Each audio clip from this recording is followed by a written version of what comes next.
Christian McCaffrey can throw. Now they go empty, and McCaffrey goes right. It is Garoppolo looking. Garoppolo under pressure, throws to the back of the end zone. Caught by Christian McCaffrey. Touchdown! CMC! Dynamite! One just got it snapped in time. Inside handoff. McCaffrey finds a crack. Gets wide. 10, 5, 10. No, he got nailed on the goal line. Is he in? He's right on the goal line. What a run by Christian McCaffrey. They're going to give it to McCaffrey coming left. McCaffrey, touchdown!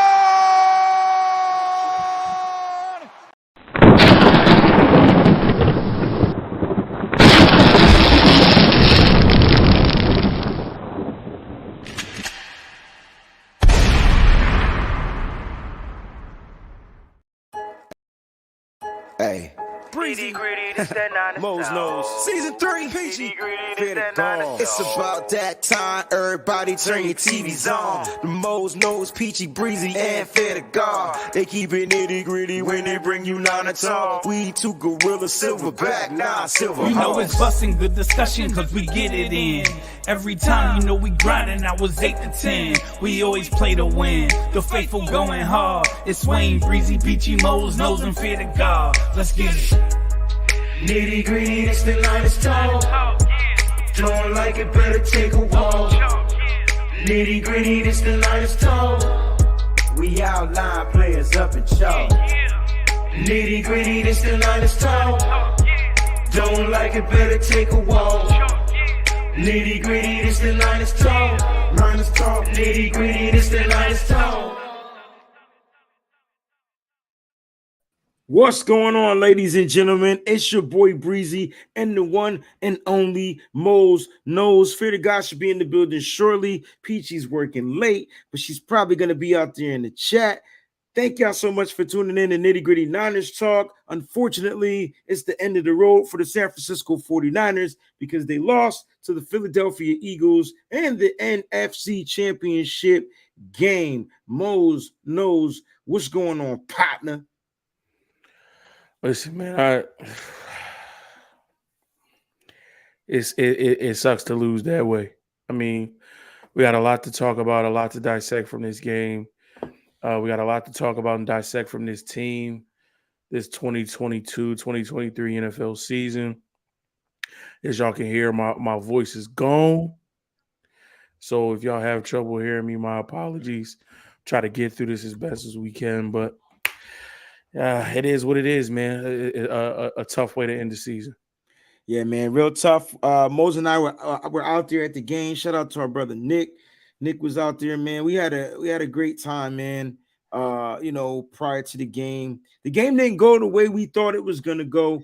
Walked in there super confident. But you guys watched the game. You saw how it went. We're gonna break all this stuff down. We're gonna do a nice little game recap. Before we do that, I want to shout everybody out there that's been rocking with the Nitty Gritty crew all season long. Shout out to all the members out there. I see Jacqueline in the building, Troy's in the building, Tony Montana, VZ408, my brother Troy. I said that already. Terrence is in the building. Uncle Bosa is in the building. What's going on, man? NY to the Bay, Kali, all you guys out there. Mariah's in the building. Yosef is in the building. My man Fernando's in the building. Hurricane, I see you. Niner Cali, boy. We got members in here. We got subscribers in here. Ty, I see you, bro. You got jokes, too. I see the jokes is flowing already. Mo's voice is cracking like he's still going through puberty. You got jokes already. If you only knew what it was like to walk in to the link, you'll understand why Mo's voice. Talk about that though. Like, it was like talk about how many experience? How many fights? How many people that I almost punched in the face, Mos? It's unfortunate though, but they really test you, bro. What got me though is the one ball, like you had to go up the hill, and then when I saw you climb over the barrier, I was like, okay, what did he say? I can't repeat it on the air because of YouTube new laws, but listen, we're gonna keep the show PG-13. Give me the abridged version.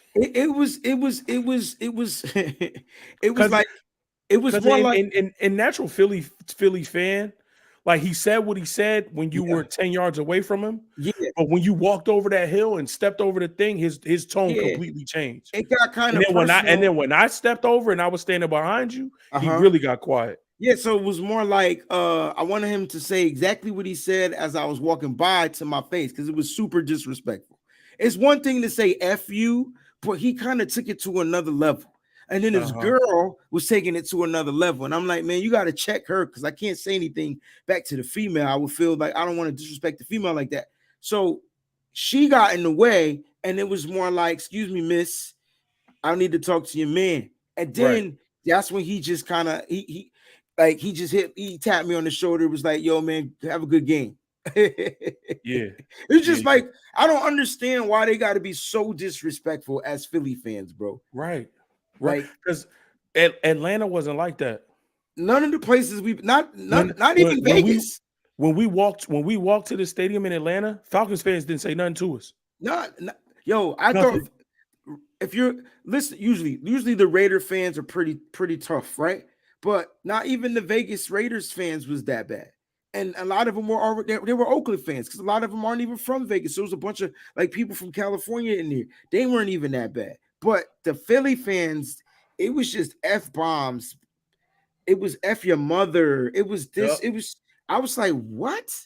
Like, come on, man. Anyway, go back to Cali. I'm like, I can't tell. I'm from here. Yeah. I'm born and raised in this city. Yeah. Like I come to this city 3 or more times a week. Like, what are you talking about? This is where I'm from. Yeah. Just because I'm from here don't mean I got to be associated with this team. So telling me to go back somewhere, that kind of reeks of something else. We're not going to take it there, though. I think they were super confident because of the amazing season that they had, right? They finished first place in the NFL with the record. And it's good to be confident. Yeah, but they were disrespectful. And that, to me, like I said, I could take the F-bombs. But when you start taking it to the mothers and effing this and suck this and do that, I'm just like, look, we got to have a private conversation, because that's not how we roll. When they walk into our stadium, we don't hit opposing fans with that. Like, you know what I mean? But that was the tailgate. It was bad in the stadium. I will say this, Mose. The experience in the seat with the Philly fans, though, was A+, bro. A couple of them from behind us was a little cocky, a little rowdy, little rowdy. Yeah. But for the most part, the people that were around us, they were good fans. And I feel like when we got to our section, there were a lot of people. I remember we were waiting for y'all to come out, and me and Nick was standing there. And this one, I think it's really the older fans, like the older, more mature Eagles they were cool. fans. They were cool. They were cool, and like they understand. That's a good point. This one guy walked up to us. He was like, "Listen, not all of us are assholes. Not all of us want to fight. We just want to have a good, clean game." But there was one kid that came out and said, "Yo, you want to fight?" Right. And it was a lot of the young people. It was the young people and the females. There was the liquid courage, but it was a lot of young people and a lot of the ladies. And we don't shy away from ladies supporting their team. We got a bunch of ladies. Like, we got Crystal Peachy B. We got Mariah, who's in the building. We got Tanya Sayal. We got Cinnamon Kid. Like, the list goes on and on of females that love the sport of football and that cheer on their team. That's cool. But like you said, when you got females telling us to suck this and kiss that and throwing up the middle fingers and it get to a point where, like, bro, y'all doing too much. They was doing the most. Y'all doing too much. And so look, like I said, they was confident. We was confident walking in. So I'm not mad at that. It was the experience was crazy. Philly's tough from a fan base perspective. It's really tough, man. And fair. I don't know if you've ever been to a football game, but I'm sure you understand. Like, I was trying to explain to people, like the faithful, that, you know, I'm in Philly like 2 times a year because of baseball, and the baseball fans is 10 times worse than the football fans. Yeah, see, that's me too. I've been to Mets game out there, and they hate us just as much as we hate them. But there's usually a lot of Mets fans around. They'll travel. They'll travel. So it's usually about like 40 to 60. So I don't know what y'all were looking like numbers wise. You feel like y'all were super outnumbered? Oh, outnumbered wasn't even the dog. It was as many faithful as were there. The tailgate was popping. Walking to the stadium, you saw a lot of red, bro. It was like 90-10.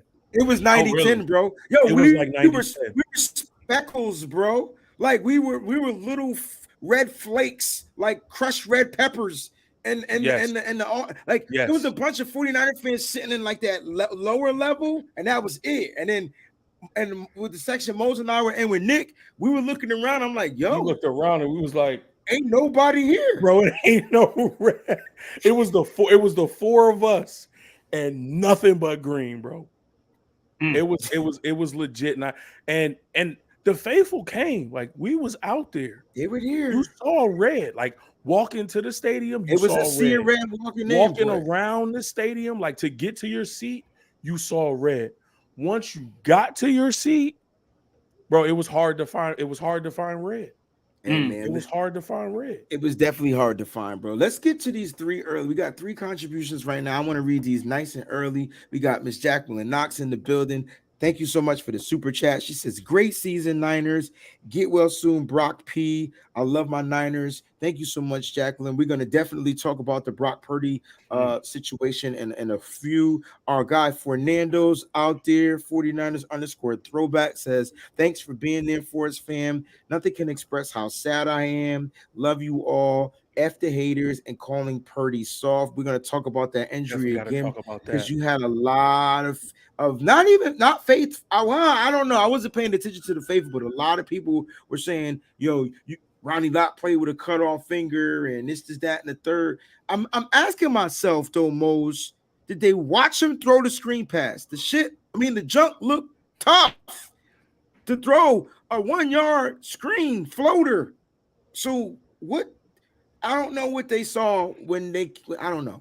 Javier Rodriguez says, it's like Don Shula said, an almost win is an almost lost game. 49ers barely escaped the season and only reflects 49ers are equally soft as their opponents. I tell you what, Javier, I appreciate the but let's stay on this one for a little second. I'm going to let Fair take a crack at this one first. Go ahead, Fair, you got it. I'm not too sure what he's trying to say there, to be honest. I'm a little confused. He's saying that we're soft, period. That's all I got. We lost the game and we're soft. So whenever you lose a game, I guess you're soft. That's kind of what I'm getting from this. You know what? I think that if you really take a second to digest the season that we had, right? And you really look at what occurred at the beginning of that game with the injury, right? It's tough to say that this team is soft. That's not the word that comes to my head. Like resilient is the word that comes to my head. Crafty, things like that. We legit went from our 3rd string quarterback to our 4th string quarterback to our 5th string, which was Brock without an actual arm to throw the ball. So I don't know how you can call that soft. It's a little crazy if folks are thinking that was soft. But again, hats off to them. They won the game. I get that. But it's just more, I'm frustrated that we didn't actually have the chance to get out the gate and compete the way that I know that the Niners would have with a healthy, serviceable quarterback. It just, right when that occurred, it was, down the drain for me. I like that you said that because Mose had mentioned something. Mose, I don't know if you remember, but you said something that's almost similar to what Fair had just said about it. Kind of sucks that we just didn't really get the chance to show the Eagles who we really were. Would you like to elaborate on that real quick? I mean that's in anything. If you lose your ability to compete or to do anything at the highest level, prime example, Breezy, you got a show to do. Mm-hmm. You go to set up and one of your speakers blow out. Bro, how about one of my keys don't work on the keyboard? One of your keys don't work. So all the other keys work, but that one note on that one song, if it's wrong, it changes the complexity of the song. So now you got a show to do because you've been paid, but you know that either that key don't work or your speaker blew out, and you got to find some other substitute to get the sound out.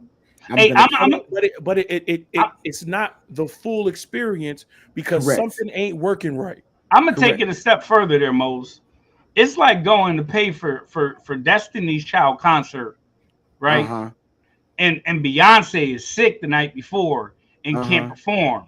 So now you got to deal with the other folks. You got to deal with Michelle and Kelly for the whole show. Like, that's what Beyonce. Goes on there? Yeah. What goes on there? That's not worth the price of admission, right? So it's like you have all of this available at your disposal, but the one piece that makes it all go is gone. And then Josh Johnson gets hurt, and Purdy has to come back in. And he can't even throw the football. So not only are we limited in what we can do, but now the defense knows why are we one-dimensional. One, we don't have to work hard. There's 9 in the box. About nothing. We could put 9 in the box and make sure we just stop the run and don't let the run get off. I tried to tell you. Because if they disrespected us, we could have possibly forged some type of comeback with the run game.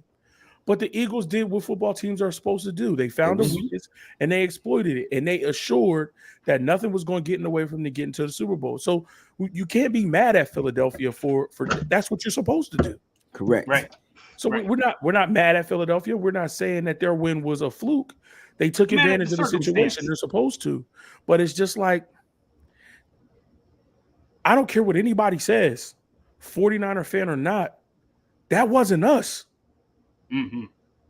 A 13-4 season, and then to end like that, that's not us. Right. We were on a 12-game winning streak. How was that soft? We're one of 5 teams to win 13 games this year. How was that soft? We were 8-1 at home. How was that soft? We're the only team to sweep our division. How was that soft? We're the only team to win 10 games in their conference, in both NFC and AFC. The only team to win double-digit games in the conference. How was that soft? We had the number 1 defense in the league. How was that soft? Please elaborate and tell me, how is that soft? I think that because what I'm seeing from a lot of the other fan bases is we finally got beat. And it's usually coming from the ones that we whipped. You know what I'm saying? So like my boy, he out there trolling right now. V. George Smith is out there trolling because we lost. We got beat. He's a Cowboys fan? Cowboy fan. Oh, man. Same team that they couldn't beat. Like I knew it was a bad go for us when Cowboy fans tried to root for us. There we go. There we go. Now we got a problem. Right. And so, like, I get it. They want to troll. We all at home watching on the couch. All right, let's take it a step further. Let's bump the fans. Let's talk about some former football players, right? Let's talk about Kayvon Thibodeau, who clearly got that tail whipped because we can't curse anymore. They clearly got their butts whipped. And then Joe Staley comes out and says, "Bro, like, who are you? Like, relax. Like, chill out, bro. Like, you were glorified over, like, whatever, blah, blah, blah, blah, blah, whatever. Dude, you got 4 sacks on the season. That's what he said. Like, I'm like, dang, Joe, you got at him. And then he comes a top 5 pick with 3.5 sacks. What are you talking about? Right. And so, like, Joe came at him with that stat. And then so he's like, who are you? Like, are you a kicker? Like, it got really fun to listen to them two go back and forth. But like, that's how much the 49ers are watched. Is letting you know how relevant this team is, right? Because they want are the Giants on our schedule next year? I don't think so. I don't think we play the full NFC East. I know we do play. We play the Eagles and we play the Commanders again in Washington. In Washington this time. So we don't have the Giants in Dallas. Yeah. So that's how it is. So look, all I'm saying is, like, to answer, go back to the soft contribution. Like, the team isn't soft, man. Like, they had a deck of cards they lost their joker or whatever you want to call it. They lost their king, their ace, whatever, however you want to label the quarterback position. And then after that, it was tough. And I commend Kyle and the team still trying to play, like still not giving up, still not doing this, still not doing that. I mean, and then they lost their second quarterback on top of that. Josh Johnson gets a concussion. Next thing you know, like you said, Mose, Brock has to come back in. Threw a 1-yard screen pass. It looked like it hurt. It hurt me from the 400 level section. So I know it hurt him. And listening to him talk, I never heard him talk about being hurt. Like he said he was in pain. And I can imagine the kid was in pain. Now we know. The kid couldn't feel his hand, which means he couldn't feel his hand. He couldn't grip the ball. Couldn't grip. Yeah, so that's where it don't make sense. That's where it don't make sense. Soft. I put this on somebody's tweet, and I said people are calling Brock Purdy soft when he literally couldn't feel his hand. Most of you unathletic, unmotivated, talking heads, keyboard warriors on the computer can't even pee straight if you can't feel your hand. You can't even aim properly if there's no feeling in your hand. And you worried about this man playing a professional football game against the other really, really good team in the NFC, the number 1 seed. Right. You expect him to go out and play a professional game and play through that when he can't feel his hand? He was basically only able to hold on to the ball because of muscle memory. That's it. What are you talking about? He's soft. And the fact that he came back in the game so that Kyle Shanahan didn't have to go with CMC, which is taking your best running back away, knowing we don't have Mitchell. Without Elijah Mitchell. So you got to take your best running back away from doing what he was doing because CMC was cooking. What was he, 15 for 84 in a touchdown? Yo, he was cooking, bro. Imagine if Purdy was healthy, what his numbers would have been in that game. He was cooking. So what? Soft? He came back to try to at least give you a shot so that you could still run at least your normal running game. I just don't know how they professional football players, man. Yeah. They ain't none of them soft. They might look a little shady out there on the field and get pushed around. We'll talk about that too, but it's other gladiators that are like pushing them around, right? Yeah. And I bet you won't come in there and push them around, right? Maybe people Mo's size, but not me. Your size, Breezy. Hey man, I'm hitting them in the kneecap, yo. Somebody falling down, yeah. Like they getting chopped down. I'm gonna get my tackle, but seriously, like that soft talk gotta stop. These dudes stub their toe on the bed and they can't walk for a week. Come on, Mose. I cursed the bed out. You stub your toe on the couch and you got to call out of work. That's soft. Because your toenail chipped. That's soft. Shut up. Sore throat. Can't go to work. Calling out. Soft. Let's recap this game, bros. Let's go back to when the game got out of hand. Yeah. All right. So look, Eagles come down. They do what they do. They score their 7 points. I thought the defense played well on the first drive. Then there was just like a couple of hiccups. Don't say couple of. Let's talk about the biggest hiccup of that. Let's talk about it. All right, so let's get to that. Let's get to that Devontae Smith play, right? So for sure. So in live time, Mose and I sat there and said, "God dang, that was an amazing catch." Right, right. Because they didn't show us any replays at the stadium, bro. And they're not going to do it. That's somebody said that's home cooking. Other than the catch, like the overhand, the one-hand catch, they didn't show that the ball bobbled out of his hand, bro. So Kyle saw what we saw. Now, I will say this. When I put out that tweet, if Kyle challenges that, it changes the game. Let me explain. Now, like I said, I didn't understand that Kyle didn't have the other shots when I made that tweet. So you get what I'm saying? I'm thinking upstairs got the replays, but then you got the NFL who is supposed to officially replay that from New York. That's an automatic. I got the rule right here. Mose, you got your hand up. I'm not gonna keep you waiting, brother. Go ahead. Here's my only rebuttal to that. If you watching the game, if you as a head coach, if you watching what's happening on the field, First of all, Huff went like this. No catch. Incomplete. Mm-hmm. That's the Two, point, though. Yep. Devontae Smith, That's what I was going to say. who knew he didn't make the catch, He hurried up to the line. did the signal to his team Right. to get y'all behinds to the line and snap the ball because I dropped it. Yep. If you're Kyle and you see them hurrying up and trying to get the ball snapped, because all the Eagles, we was right there in the stadium, Bree, they Troy. started moving up the field super fast. And then they get to the line, they get set. There was no motion, no audible, no nothing. Go. Hike the ball, run a quick little dive up the quick middle, little boom, it's dive. over. Yeah. When you see that as a head coach and you see them moving fast, hurrying up, either grab the flag and throw it or call a timeout. Like, we talk about situational awareness. This whole season, we talked about Trey Lance and his situational awareness. We talked about Jimmy Garoppolo and his situational awareness. We talked about Hufanga and his situational awareness. We talked about situational awareness with Diamador Lenore and people that early on was making mistakes and doing things, getting out of character, whatever.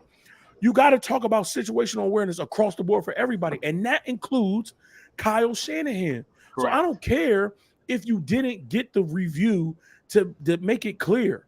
Right. Like somebody said, hey, these first half timeouts don't carry over to the second half. They don't carry over to next season.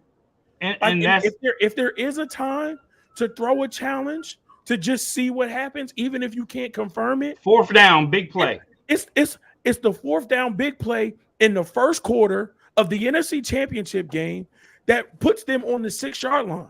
Yeah, man. So even if you throw the flag and you lose the challenge, at least you threw it just to make sure that was a catch. And you get your But now that defense it the time comes to out- set up.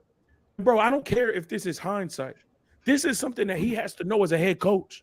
Yeah. This is head coaching 101. All you got to do is watch and see the demeanor of the other team. I wonder if you know Kyle Shanahan, like we know Kyle Shanahan, like I wonder he values his timeouts for one reason, right? And so like trying to get scores because we're getting the ball back. It's that moment. So like this is not me.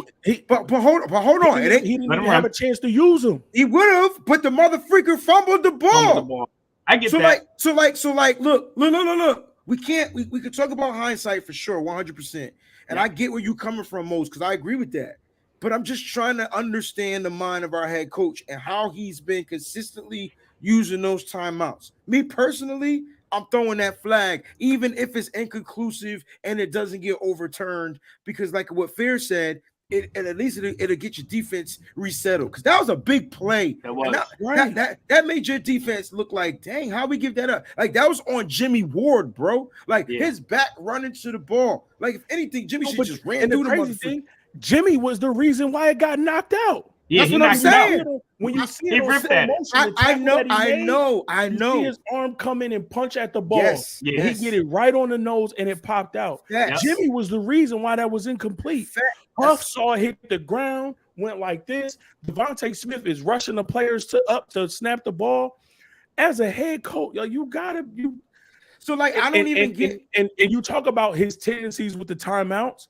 But to me, this speaks to a larger tendency of Kyle Shanahan, and it's his lack of freaking aggressiveness. You got a head coach on the other side of the ball that said on 4th and 3, I'm not going to run the ball with Jalen Hurts. I'm not going to run a QB sneak and hope he gets 3 yards and have my tight end push him forward and all that kind of stuff. I'm going to bet on my offensive line against your defensive line. He called a play action boot, rolled him all the way out to the opposite side to throw that deep ball to Devontae Smith. You got a head coach on the other side, and we talked about this in the stands. Nick was like, oh, they're not going to go for it. And Breezy was like, yes, they are, because Nick Sirianni is aggressive. I was like, Breezy's 1,000% correct. Nick Sirianni is an aggressive head coach. They're 100% going to go for this on the first drive because they trying to make a statement. You got a coach on the other side of the ball, and not saying that all the time, whatever the other head coach does is supposed to dictate what you do. But in a game of this magnitude, if you know he's going to be aggressive, I'm sorry. You got to come out and you got to match that energy. You got to let him know I'm not going to be timid. You can try to be aggressive, but I'm going to be just as aggressive. So if you want to throw this play. When did you feel like Kyle wasn't aggressive? In throwing the challenge flag. He was okay. I just want to make sure we were still there. I'm sorry. Because I thought you meant as far as like play calling. Because he couldn't be aggressive once Brock got hurt. So but I'm just talking about throwing the flag, paying attention to the game, seeing what's going on around you, knowing that your defense stopped them on third down to bring up a 4th and 3, knowing that they didn't go to a run to Miles Sanders or that was on a read option to Jalen Hurts. That was on 4th. No. He's saying the third down stop on third down to go up. Have to go on 4th. We stopped them on 3rd to bring up 4th, right? Mm-hmm. Yep. They choose to go for it. They didn't run it with Miles Sanders. They didn't throw a screen. They didn't run a read option with Jalen Hurts. They ran a play action boot. They went over the top. Yep. So I don't even think it was play action bootleg. It was just straight up play action. He just rolled out because we had the one thing that the 49ers defense did great was keep him contained. So he couldn't move. They had lane for the most part. Yeah, they stayed in their lanes. They stayed. And so like that was right. And I mean, a couple of plays he ran for a couple of yards up the middle. But because he didn't gash us the way we thought he would. Because they contained they made sure they were disciplined. They slow rush. Right. Slow rush. But my thing is he was aggressive from rip. Mm-hmm. Right. Aggressive from rip. And my thing is, as the head coach, understanding situational awareness, you have to throw the challenge flag. You see that the other team is coming up to the line. You see that your own player is saying incomplete. I don't care if he's waiting to get it confirmed through the pictures upstairs. And we've seen it not just with the 49ers, you've seen it across the league. Sometimes those images don't come through right away. Yeah, and Breezy, that goes to what you said of the NFL. They're supposed to get those things immediately, and they're supposed to see that something is wrong, and they're supposed to call it that. But you know when? It's when a player tries to expedite a play, the NFL is supposed to intervene. That's the rule. The player that expedited the play was Devontae Smith. Yeah. He knew he didn't catch it. And so I'm mad at Kyle. He should have do the flag, but the NFL got to do their job too. And so, like, if the NFL does their job, then we're having a different conversation. It's the 49ers ball, and I want to talk about this comment right here because Christine Pickett over on Facebook says, y'all act like one play determined the game. No, so, we're literally talking about the game. We're starting with the first drive. Let's talk about this because one play can determine the game. It literally can. Yes. That was a lot of momentum first drive. It was 0-0. Right. And when he caught that pass, air quotes, when he caught that pass, that stadium erupted on 4th down. It erupted. Because they were silent. If you throw that challenge flag, allow them time to actually get the replay up, you settle down the crowd. Then the referee comes out. It's all about momentum, and they show the play. Yep. The ruling on the field is overturned. It was an incomplete pass, turnover on down. At Eagle Stadium, they may start to boo, but when they see it, Breezy, when you pulled the picture up on your phone and we started showing it to Eagles fans around us, they was like, we got away with one. The two people in front of us was like, oh, that was incomplete. That was incomplete. They couldn't figure out why we didn't challenge it either. And so when you talk about this high-powered offense, number one in passing, number one in yards per game, number one in this, number one in that, for our defense on the road to get them in 4th down early, and then for Jimmy Ward to make a play to knock that ball out on 1st down, and it's a turnover on downs. Yeah. So we get the first stop of the game, and now our offense is on the field with good position. Yes, that changes the outcome of the game. What are you talking about? So y'all act like one play determined the game. That would have changed the whole complexity of the game. But let me explain a little bit more why in depth, because the defense made a stop on 4th down, something they've been doing all season long. All of a sudden, that changes the momentum. Now the 49ers are on their side of the field. They're in field goal range right there. It was 0-0. It wasn't 7-7. It was 0-0. 49ers had the opportunity. Hold on. They kicked off the ball. They stopped this defense. They would have stopped that offense, and then they would have took the momentum of the points. All they had to do was just try to challenge that joint. Now, I will say this. Jimmy Ward got to play better defense because it shouldn't have came down to that. Devontae Smith got behind him or in front of him, however you want to look at it, and Jimmy was playing catch-up. Now, he finished the play, but if he was playing better D or didn't get caught on a double move or whatever it was that allowed Devontae Smith, to me, it was more like one of those scramble joints, and Jalen was like, get open, and Jimmy got lost. That's kind of what it looked like to me. Now, I'm going to be devil's advocate here. I actually think you could disagree with it. No, I actually think that Jimmy played it how you're supposed to. I think that this dude just made an amazing attempt. Like he had the one hand that thing. And then even when he did, Jimmy was still in a position to rip the ball out. Jimmy was running. He got beat on the route. That's not what I'm saying. As a defender, when the play is done, is when you're beat. So in my opinion, if you manned up on this guy because it wasn't a zone, and if you manned up on this guy, you got to run with him stride for stride and your man coverage, or your ass is beat. He was beat. He finished it, but he was beat. But that's part of the play, though. That's part of the play is finishing. It is part of the play. But guess what? It was a catch. It didn't count. It didn't count. My point exactly. So all I'm saying is, if Jimmy was there more on that play, it's a possibility he would have made a better play on the ball. Since you're saying he was there, it looked like Jimmy was trailing. Or maybe I'm seeing stuff, but it looked like Jimmy was trailing and he had to catch up. He was a couple yards, like a yard or two behind. Because where Jalen Hurts threw that ball, Devontae Smith had to stretch out. Yeah, that's what I mean. He made an amazing attempt just to grab the agree. ball. Jimmy is already a 5'10" safety / corner. So even if he was there, where that ball was placed, Jimmy wasn't getting his hands on it. Right. So as a defender, you have to say, okay, where am I in relation to the wide receiver and the ball? Can I make a play on the ball in the air? No, because if I make a play on the ball in the air and I miss, then it's really a completed catch and possibly a touchdown. So if I can't make a play on the ball in the air, I have to make a play on the receiver. And that's so important and crucial to the game that they have that in Madden. Right. You can either press a button to play ball or you can press a button to play receiver. That I agree with. What Jimmy did. He couldn't make a play on the ball in the air, so he made a play on the receiver. And Mark Lamar said it in the chat.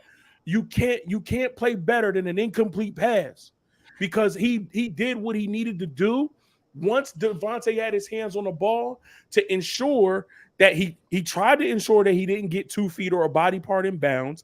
He tried to make sure that he couldn't run for more yards and get a touchdown. And then he did what you're supposed to do, and he knocked the ball out of the receiver's hands. Like, what more you want Jimmy to do? He played that perfectly. Agreed. I disagree that it was played perfectly. I think he played the ball perfectly. I get what you're saying. The route, he did not. Right. He played the ball perfectly. But at the end of the day, it was an extended play. So we all wrong. Because at the end of the day, ain't no DB covering that. And Callie's right. Because that's what happened. I felt like on the route, right? He was there. And he didn't throw it to him. He didn't throw it to him on the route. Then he stopped in the pocket. He was like this. I'm like, oh, snap. He going to take off and run up. He couldn't. The lanes was clocked. He bootlegged to the left, like you said, and just made a throw. Shit, I thought it was going to go out of bounds. And then your boy made the catch. So you're right. Maybe Jimmy couldn't defend that because it was extended. You get what I'm saying? So on the original joint, it was perfect defense, but I felt like he got caught sleeping And then that's why it looked like he was trailing. Now, he did finish the play, but unfortunately, they called it a catch, and there was nothing we could do about it. Like, that's kind of what it was. Big time momentum changer, though. That was the one play. They go up 7-0. All right. The 49ers clap back. Like, they found a way to clap back. They started to run the ball. Brock Purdy was completing some nice short passes. By the way, Brock Purdy finished this game 4 for 4, 100% completion percentage from a rookie in the NFC Championship game. Only rookie to ever do that. Like, ever. Like, all right. Anyway, back to that. They clap back. Christian McCaffrey makes the run touchdown of his life. I mean, he should have been tackled 3 or 4 times. That let me know that this Eagles defense was suspect at one point, and then we stopped running the ball. We score a touchdown. They get the ball back. Brock Purdy gets hurt on his next series. It was a fumble interception. They get a short field. They get the touchdown. They go up 14-7. Yeah. Didn't Brock get hurt before the CMC touchdown? Yes. Yeah. Yep. Yes. Yep. So that was Josh Johnson. Yep. For sure. Just handing the ball. But the crazy thing about Josh, he came in, made his first pass. I'm like, we might be on to something. Might be all right. His feet didn't look settled. He looked nervous. I'm not saying that he didn't, because probably on TV you could see he looked a little. But the first pass he threw was a nice out route to a receiver, and I'm like, okay, this game. I think it might have been Kittle, from what I remember. It's just crazy. Brock gets hurt.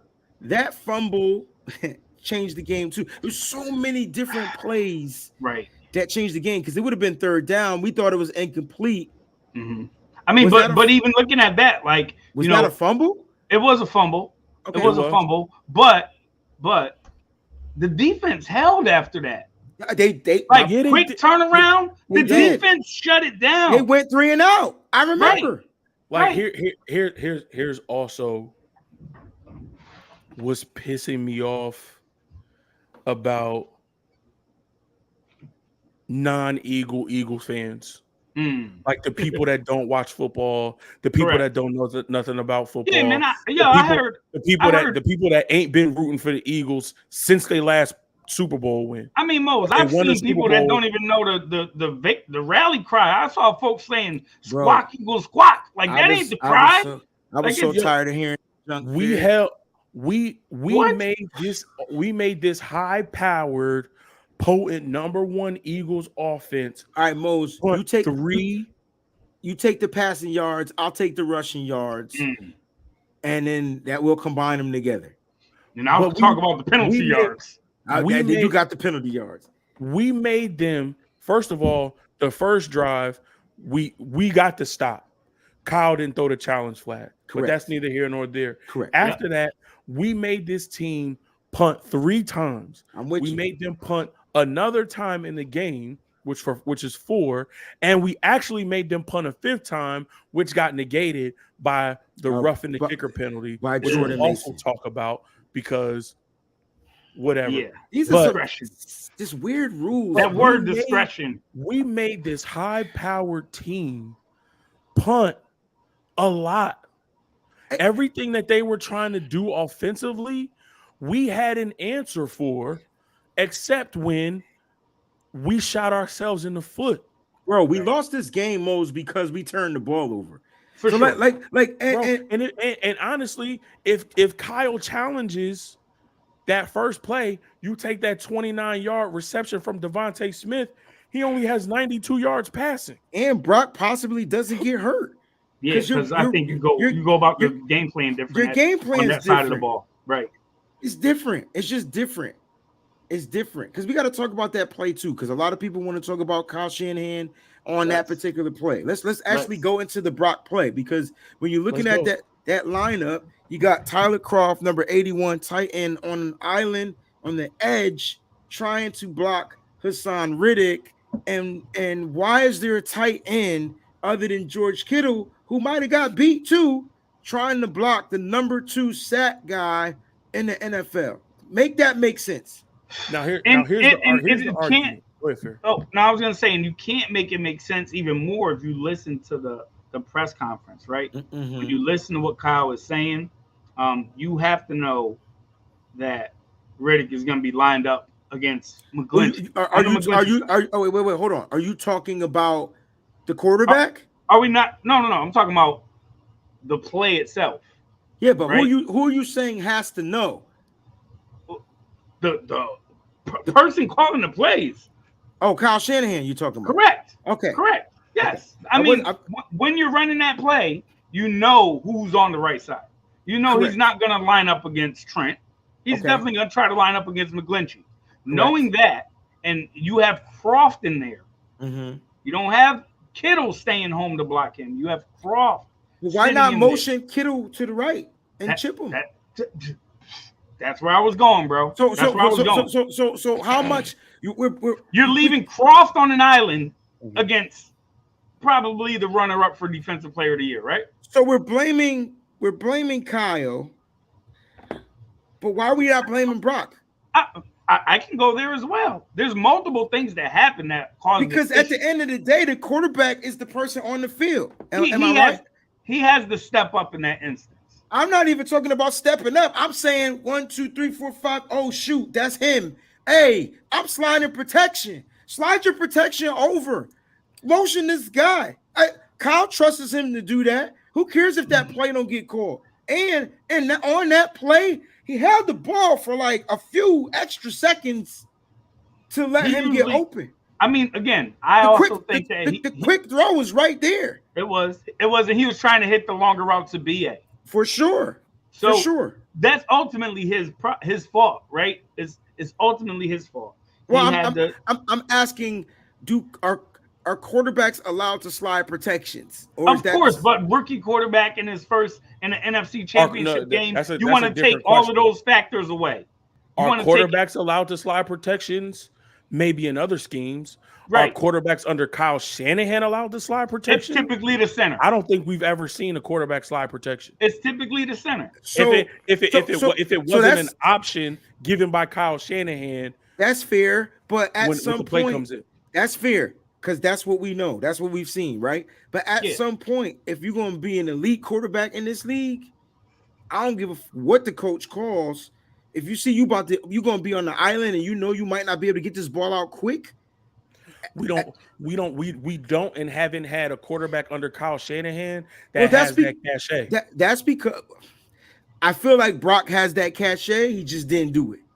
I don't think he does as a rookie right now. As much as Kyle loves him, I don't think he has the stones right now with Kyle to slide protection to something other than Kyle called. Which is why a lot of this has to go on Kyle. That's fair. Right. That's fair. Because you don't have Croft when we talk about situational awareness and understanding your personnel. Yeah.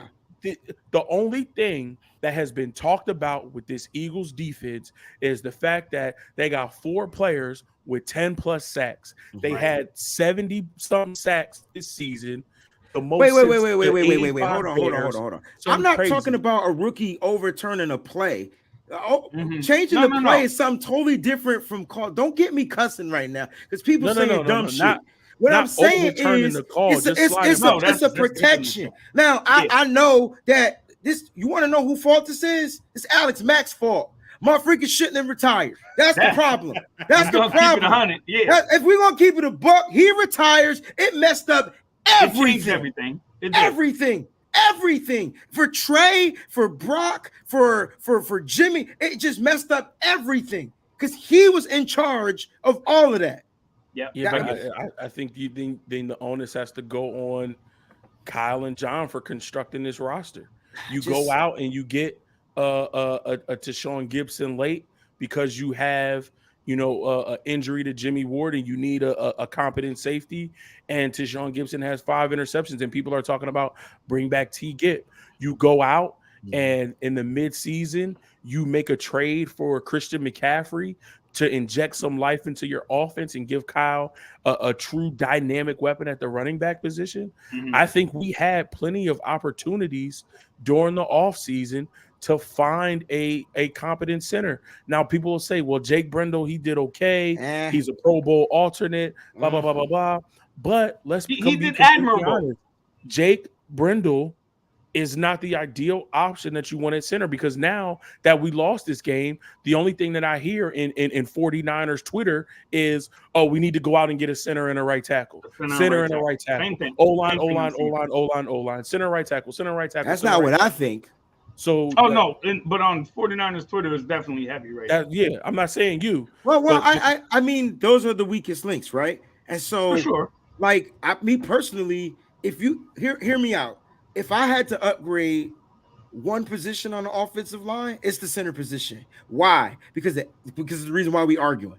This is why we're having this discourse right now on whose fault it is, because the center is the person that Kyle Shanahan usually trusts the most with his offense. And Jake Brindle might not necessarily be what that center is. Like, he's not Alex Mack. He's not who was it before Alex Mack, before he got hurt and Kyle got him from the Giants. He's not that guy. Richburg. He's not that guy, right? But he was a guy that was admirable and serviceable, and that ended up becoming a Pro Bowl alternate, right? Cool. Can he become something like that? Who knows? He's a free agent. So we got to talk about that. But I feel like for Brock, for a rookie, to not put that on him, because that's what you guys are saying. Because I'm saying to myself, if I'm a quarterback, I don't care if I'm a rookie or not, I'm not changing the play call. But if I see the number 2 pass rusher on a tight end that ain't played consistent games back-to-back since 1981, I'm going to sit there and be like, maybe I'll like motion this other guy over there somehow just to chip him. If especially if I'm trying to hit that deep pass to Brandon Ayuk, which would have been a completion, by the way, had his elbow not gotten hit. That looked like that was going. So it would have, but what do you say to this then?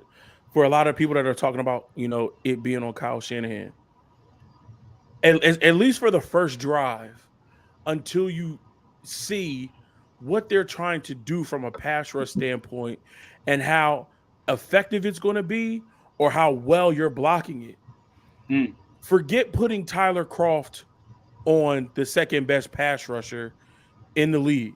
Forget that for a second.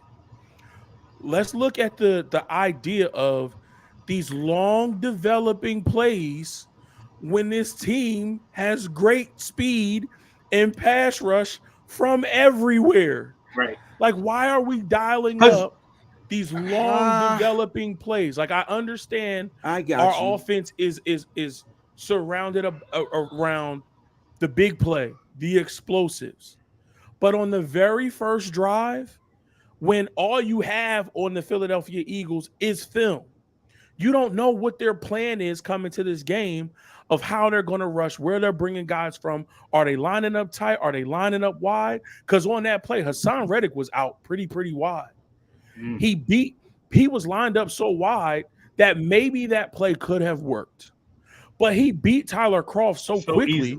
Easily. It was like he was going. And as soon as he got past him, he was in Brock in less than a second. I don't even think he missed the stride either. No, he did not miss it. He didn't have to slow up. He didn't have to stutter step. He didn't have to do none of that. What's crazy, Mose, is even with that developing plays early on, when you don't have the mental knowledge, the mental picture of what are they trying to do on defense. And I'm not saying that you have to be conservative.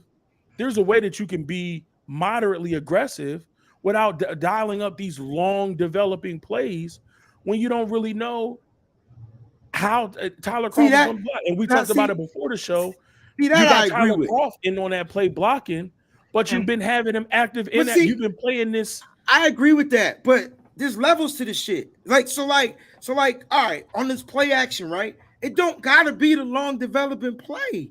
It don't gotta be that. He had the person right in front of him. He could have dumped it off. He's been doing that junk all season. He's been dumping it real quick. I'm not saying he still wouldn't have got hurt. I'm just saying he would have got the ball out of his hand quicker. He still might have took a hit, but it wouldn't have been in the elbow. It would have been more to the body, to the ground. So, okay, we're not going to blame Brock for the slide into protection. Fine, he can't do that because Kyle says so. Right, but he still could get the ball out of his hands quick because Kyle's offense is set up for a quick intermediate, deep. So it didn't have to be the deep pass he was trying to get. Granted, he definitely held it longer than he should because he was trying to hit saying, BA on the deeper route. He was trying to go for the home run there. Yeah, but what if that was at the direction of Kyle? Because the first thing that Kyle brought up, I thought you Kyle had didn't bring options, right? So Kyle didn't bring up the short guy who you mentioned in his open. The first thing that Kyle brought up was, we dialed it up. Purdy was looking at BA, who was breaking open. And what does Kyle know? And what does Kyle believe? Okay, I got you. Work. I got you. I got you, Mose. All right, so plays work. So tells what if it was at the directive of Kyle? That's fine. The first read on this play is BA. Kyle usually tells him that. And based off of how they practiced it, and based off what Brock was seeing, my first read is about to break open. I just need another split second to get him the ball. Or you throw the ball, or you just throw the ball. You throw the ball to the spot. Pass rushers on the other side. Or you just be the quarterback and say, "Hey, I know my receiver is going to be here. I'm going to throw it to that spot, and he got to go get it." So, at the end, that's strong with anticipation. Well, that's Brock Purdy. That's on him. So, maybe you're right. Maybe Kyle did say, "Hey, hit BA on this play." That's the one. And if that's the play, then you throw it to the spot where he gonna be. BA, make sure you at that spot. That's the one thing I will say that Jimmy Garoppolo did when he got Emmanuel Sanders. That's what elevated his game. I feel like that is an easy thing to say, but I think you also have to take into account the timing that they've probably worked on that play.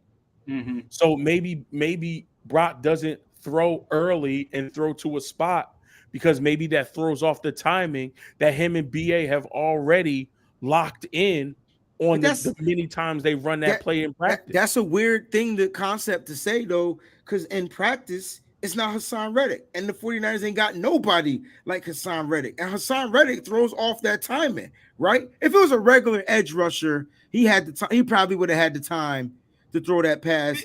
Not even though, if you look at the play again, though. No, real quick, though. If you look at the play, McGlinchey's blocking the down interior. The down interior guy, right. And he gets freaking smoked, too. So if Reddick wasn't there, he was going to get hit by the interior dude that beat 69. Yeah, he was going to get hit by Hargrave either way. So okay, so then that goes back to my point. McGlinchey gets smoked, and Hassan Reddick throws off the timing. So Kyle can't call these long developing plays when you know you have somebody that if you flip a coin, 50% of the time, he's going to throw off the timing and he's going to make you throw it quicker. So in order to slow him down a little bit, don't call these long developing plays early that give him more opportunity to get to your quarterback. He was call some short intermediate shit. The stuff that's been working. But look, what was it last year? It was either 2021 or 2020 when we played the Green Bay Packers, and it was in the regular season. Mm-hmm. And we was coming in and we was talking about, the Green Bay Packers offensive line cannot stop this 49ers rushing attack. That was last year. They always get to Aaron Rodgers. And what did he do in that game? Quick Every pass. Single pass that he threw, quick. It was out of his 3 hands seconds. in 2 seconds or less. Everything was within 3 seconds. Everything was quick. He dropped back, boom, out. Drop back, boom, out. They didn't even give the 49ers pass rush time to get out of their damn stance. Yeah. So my thing is that is a game plan that clearly works. That clearly is something that is used to combat a very good pass rushing team. Kyle has to know that and implement that early to slow them down.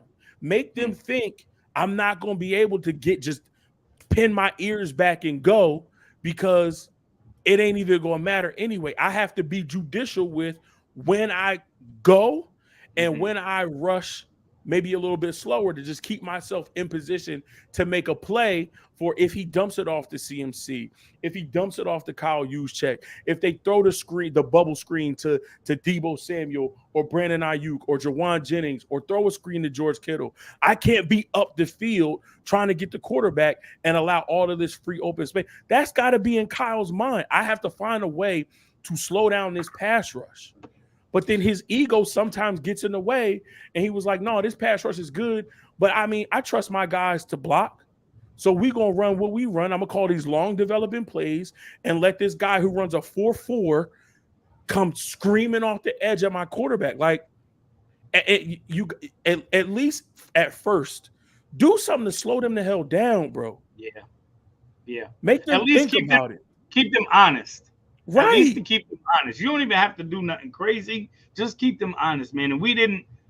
I think that was possibly within their plan, but we didn't even get that far. Once Brock got hurt, we didn't get to even get our full 15 scripted plays or whatever it is. Like everything was out the window at that point.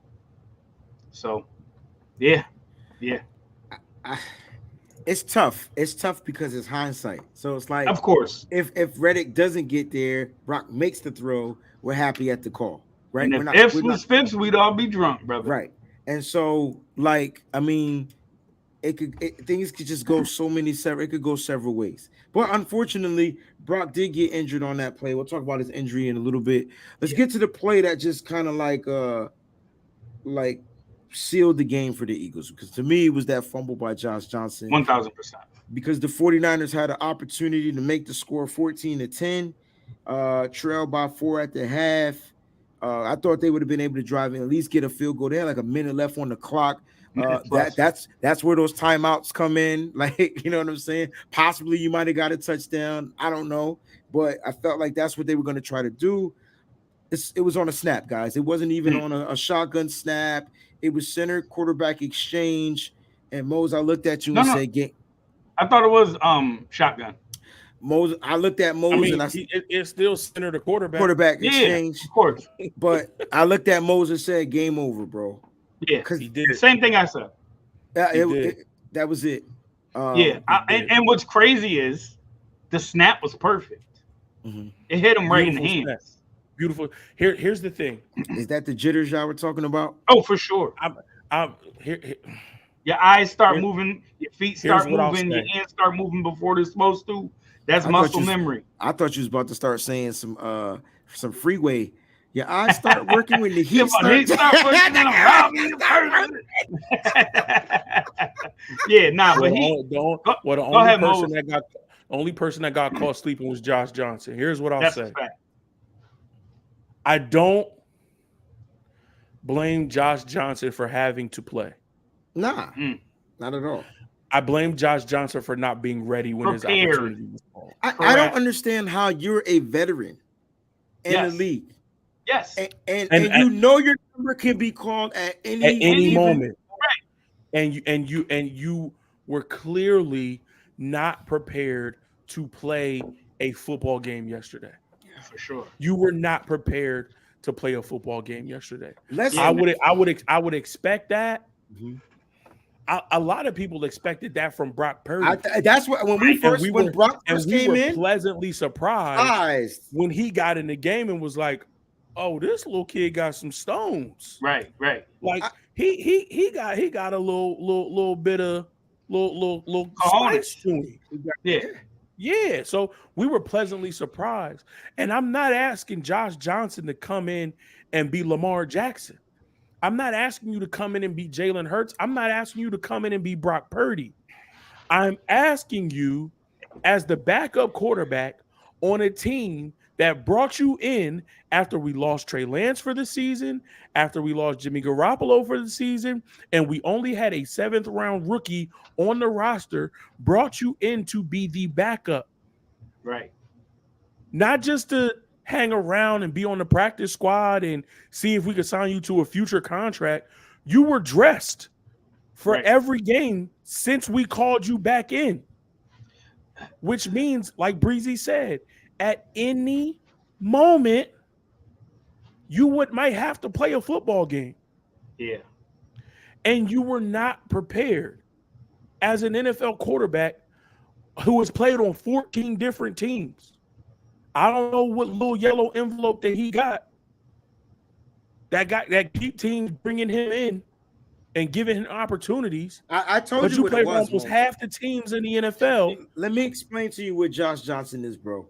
He is a practice squad quarterback when you have to prepare for these mobile guys. Exactly. That's what he is. But why we didn't even run any of those mobile type of plays?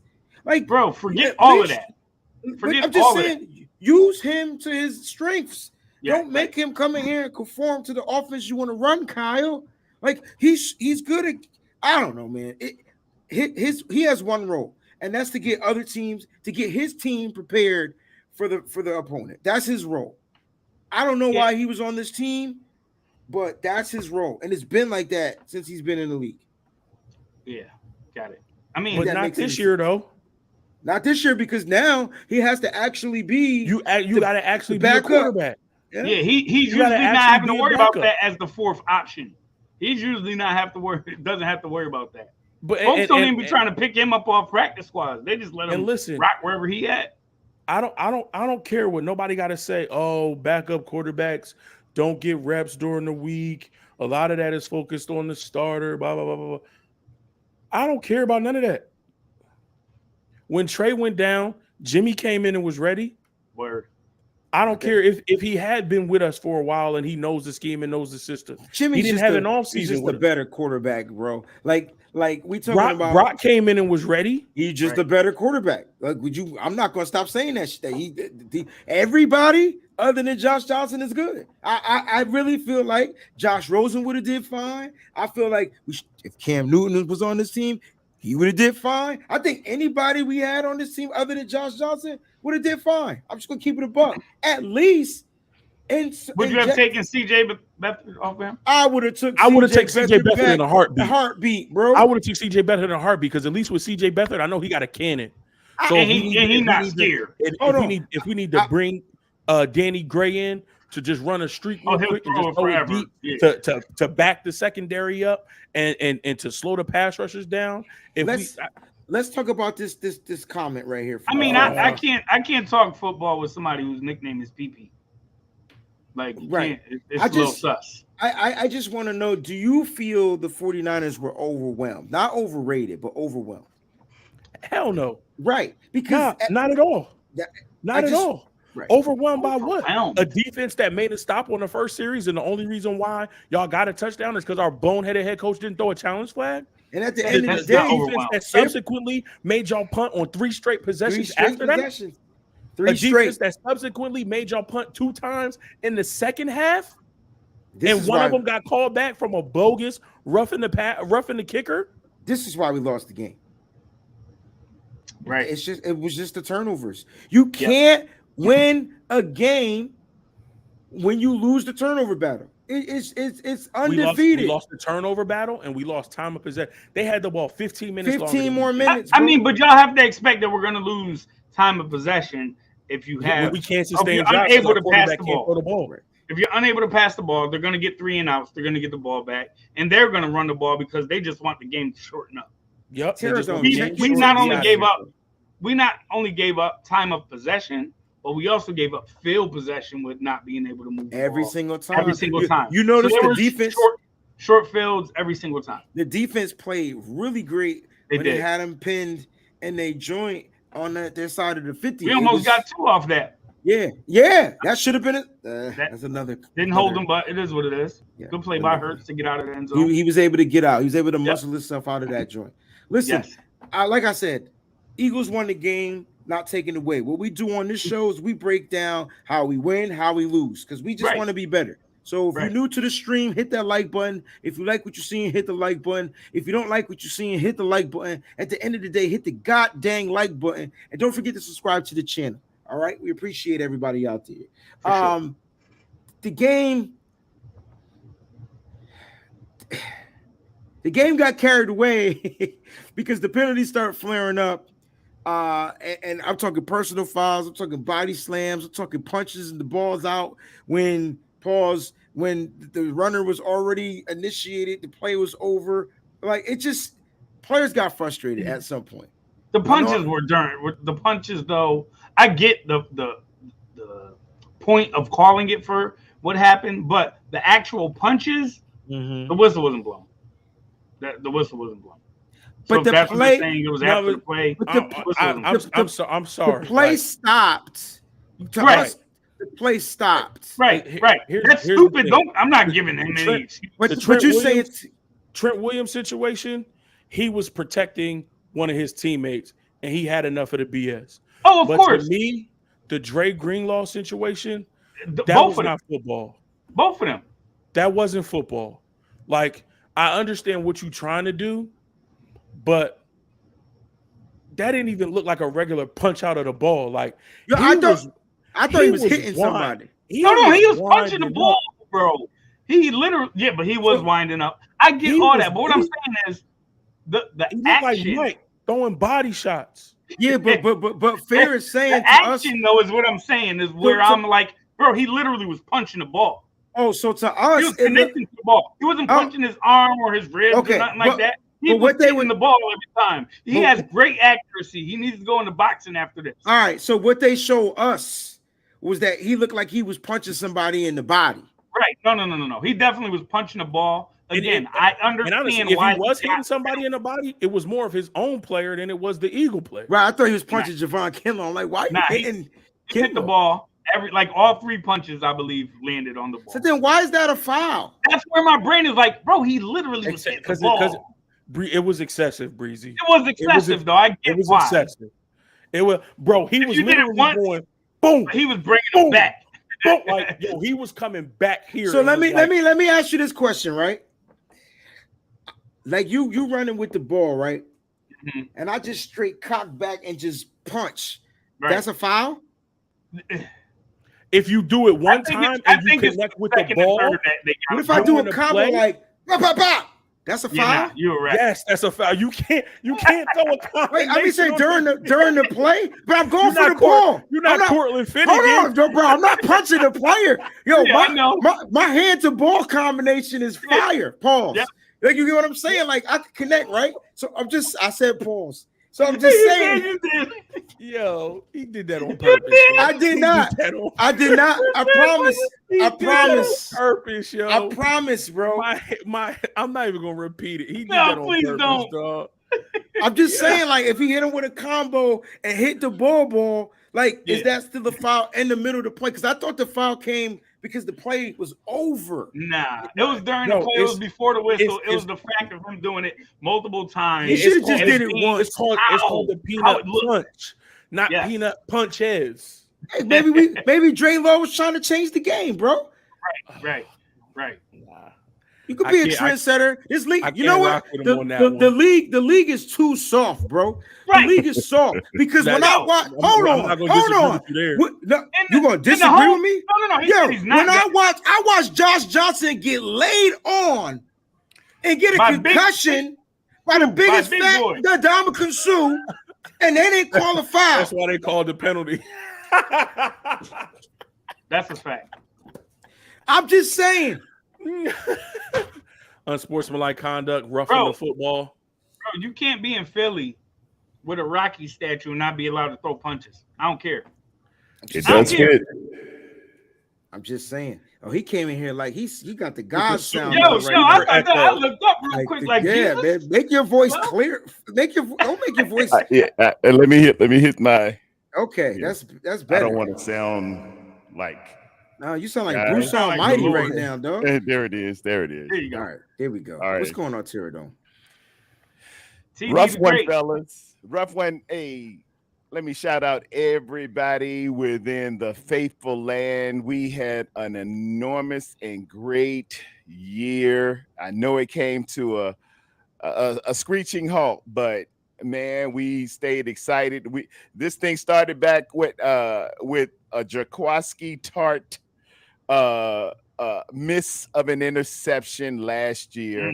And we quarterback controversies and everything else, and launching and the faithful. Hats off, a round of applause for the year that we've had. All right, let me go ahead and give that. Breezy, my favorite television show ever. It's about a tie. The West Wing. Okay. It's really up there. But there's a show called The Wire. Mm-hmm. Oof, yes, one of my top 2 or 3. Yep.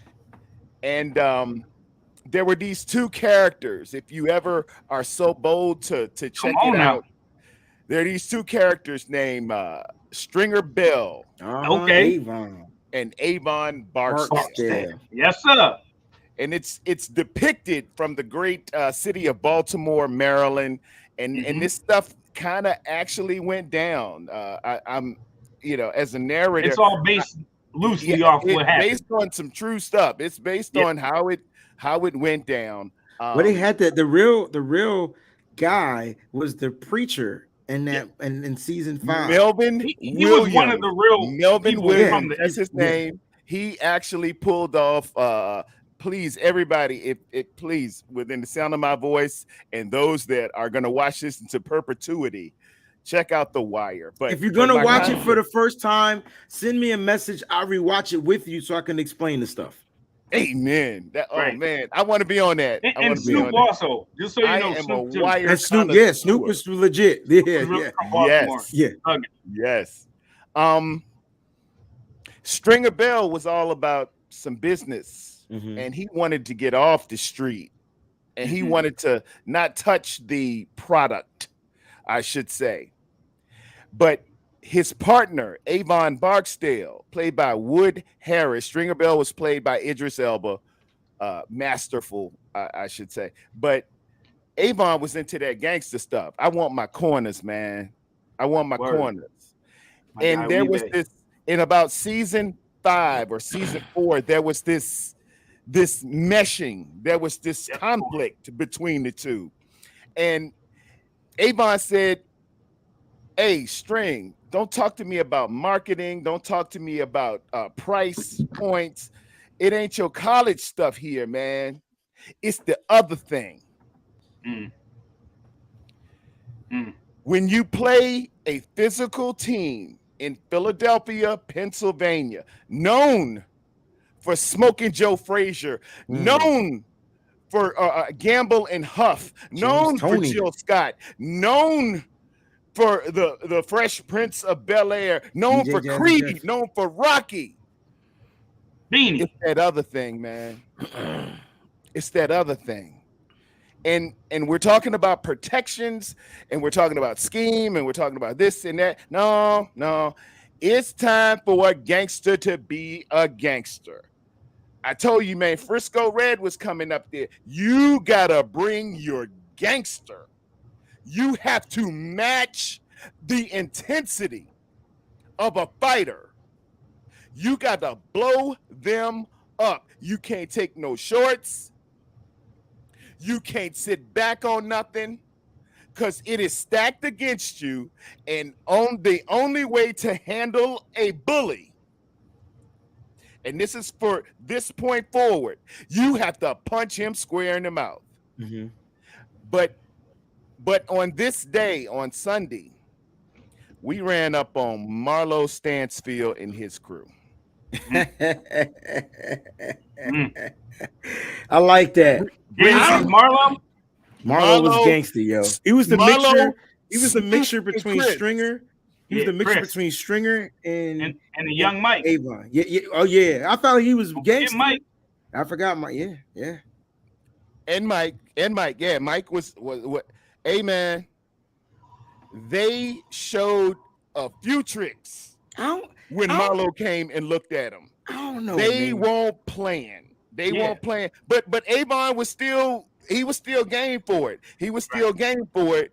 But hey, Snoop and Chris, if Snoop and Chris took you to them buildings, you weren't coming out. You was getting boarded up. Yo, I went looking for that nail gun. Yo, I can't find it. That junk was official. Man, when they opened that season and Snoop set a tone. I'm glad you said that, Breezy. Snoop set a tone on that first episode of season 5. She went to go buy that. When she went to get that at the Home Depot like barn, and she said, "Hey man, you earned that bump like a mug." She gave that dude like $500. Yo, hey man, he didn't know what to do with it. $800 gas loaded, fuel injected. All this, man, we gonna put some bodies in these people. Word. You have to match intensity. Did he freeze up on us? Oh, I'm sorry. Did I freeze? I think he did. But No, he's good now. He's good. You had to match intensity. Who, me? And they came out, man. They came out the first play of the game. Dan Orlowski with ESPN shows you how they rolled up Javon Kinlaw and blew him off the line of scrimmage. That was every play occurrence. Blew him into the lap of Warner, who has to make a tackle. And if you remember, the first injury of the day, that's how he got hurt. The first injury of the day was Fred Warner. That's how he got hurt. He got the win knocked right out of him. But that was because Kinlaw got blown up. But they set a tone, Breezy. They set a tone, Mose. They set a tone on the first play of the game. How this gonna go down? I agree. I agree too. But it was that gangster. But they came at Kinlaw with like a double. They knew Kinlaw. Hold on. Because they knew Kinlaw was the guy that was gonna be the run stopper. Bro, they hit him with Jason Kelsey and the other dude took him out. Yo, I was like, damn, you want to talk about combos? Yeah. And then he started getting beaten one-on-ones. Like that took his confidence right away. That's called a duo concept. That's a duo concept. Yeah. Double team up on your tackles, and then move up to linebacker, and maybe scoop to the linebackers and bust it open.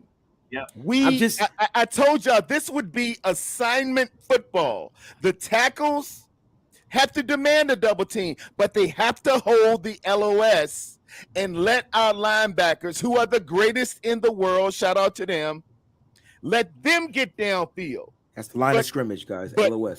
But buddy, you're right. Thank you, Breezy. It's the line of scrimmage. I just want to make make sure because I love my faithful. I don't want them to miss something. But when you I play linebacker. When you put them in my lap, now I'm catching. Now you done got a 5-yard dent and a bubble already, and then I can't even trigger. I got to catch it, and I need a chiropractor the next day. I've been there. I've been there. Shout out Virginia Union University. If y'all out there, we went up in 1991 to a place called the University of Pennsylvania at Erie, and it was cold. Where's that? And boy, we stepped off the bus, and IUP won't play in the radio, bro. Is that a subdivision of UPenn? No. IUP is up there. It's Division II ball. It's Division II ball, but they won't play in that day. They won't play in that day. And we wound up losing 56-0. 56-7. I'm sorry, yo. You got to step off the bus and be physical. Right? You got to be physical. It's that gangster today. It ain't your scheme. It ain't nothing. They gonna put some people in the bank. Philadelphia is known for this, Breezy. But bro, they clapped back. The defense said bump that, and they clapped back. Like literally, the only thing the defense didn't do in this game, like they've been doing in every other game, was getting takeaways. Right, that was it. But they clapped back. They stopped them on third down. They stopped them on third down. They stopped them. They made them punt. Fourth down. Yeah, that was a reception that really wasn't. I see where you're going. Right, but my point is, I agree, because the first drive for Philly set the tone, and the defense got pushed back, and then Miles Sanders runs in the end zone untouched. The freak, right? But that's all those body blows that they. That's those body blows. Right. So that's why I said I agree. But they clapped back. They figured out how to settle down. They did. And I'm proud of my D on that incomplete that really was that they counted as a reception. I saw Ty Law back in the day, man. Mm-hmm. He looked and saw that somebody's feet. It was a New England guy. It might have been Ty Law. It might have been Butler. But he looked at a guy's feet, and they were trying to run that play. If he knew that it wasn't, he ran back to Bill Belichick and he did this. He did this. Go upstairs. Go upstairs. That's not a completion. That's not a completion. Go upstairs. That's what I needed from Huff. He was the only witness to that ball hitting. Philadelphia did what they were supposed to do. They had a home cooking at the cameraman, and the cameraman was not going to show that angle. He wasn't going to show it. And I hope Santa Clara was looking. But Huff's got to go. He's got to run to the sideline and vehemently say, if they won't listen to you, Huff, you take the timeout. You take it. But I thought we couldn't do something. I thought. Hold up, because I thought they not allowed to do stuff in them games because you're not allowed. Any player can call timeout at any time. No. They can, but it's Kyle Shanahan. Is he allowing players to just randomly call timeout? That's what I'm out saying. Of nowhere. Because Kyle, we're saying no. What if Huff is wrong? Right. And now he broke the timeout. Huff gotta eat it. I bet you won't take him out. I bet you won't take him out. Huff will eat that. If you see, it is like the military. When we're out at the range, y'all, we're out at the range and you see a safety observance going on. Anybody, man, we had a soldier shooting one time and his weapon jammed. He turned the weapon around and looked at that barrel. That is a safety violation. I don't care who you are. Stop right there and call a safety violation. If Huff knew that ball had hit the ground, you emphatically pump your hands up and like to raise the roof, and you said, tell them go upstairs. If they don't listen to you, take the time out and let them look for a minute. Let them look for a minute. And to answer that question, my shade, yes. Actually, that's usually the reason they call the timeout. The timeout just to give extra time. Challenge. Exactly. That's timeout is part of the challenge. You could throw the flag during time and to get a good look. Get a good look. But we neither here nor there because the football god saw it fit to when they punted, give us a short field because that punt had to have hit that overhead wire. Y'all were present at the game. You see in games you have that overhead wire. It definitely hit. The way Philly was so emphatic about it, I know that ball had to hit that wire. It did. Right. It hit the wire. But the fact that and that shows you the incompetency of the referees there. Because well, I mean, we're not going to get into the penalties, and there was a big discrepancy in the penalties and the yardage and some of the. But you just saw the incompetence of what they was doing because, you know, they called the penalty that they called. It was a penalty on the Eagles, regardless. But then they called that, and then hold on, and then they kind of like held the game up, and they're like, we have to go look at something. So the Philly fans thought they were going to look at the penalty to see if the penalty was right. And then they come back and was like, oh, we were trying to check to see if the ball hit the wire, but we couldn't definitively tell. We did that. Wire and then have you ever heard them on the loudspeaker? Apologies for inconvenience in holding up the game. What? Nah, I never heard. Yeah, they said something wild. But that's what they were. But that was part of their tactic, bro. They were slowing that junk all the way down. Like they were trying to keep the Niners like off the field, like not getting into a rhythm. Listen, Kevin Seifert, ESPN. 49ers had 11 accepted penalties. Yep. More than referee John Hussey's regular season crew had per game for both teams. Total. In 2002. Total. Eagles got 7 first downs off of penalties. They had 4 first downs on that one drive. The one that started with Jimmy Ward. They had 4 first downs off of penalties. And they extended drives, man. They were killers because we could have got off the field on I know 4 of them. They got first downs off of that. So listen, I listen. I want to be clear.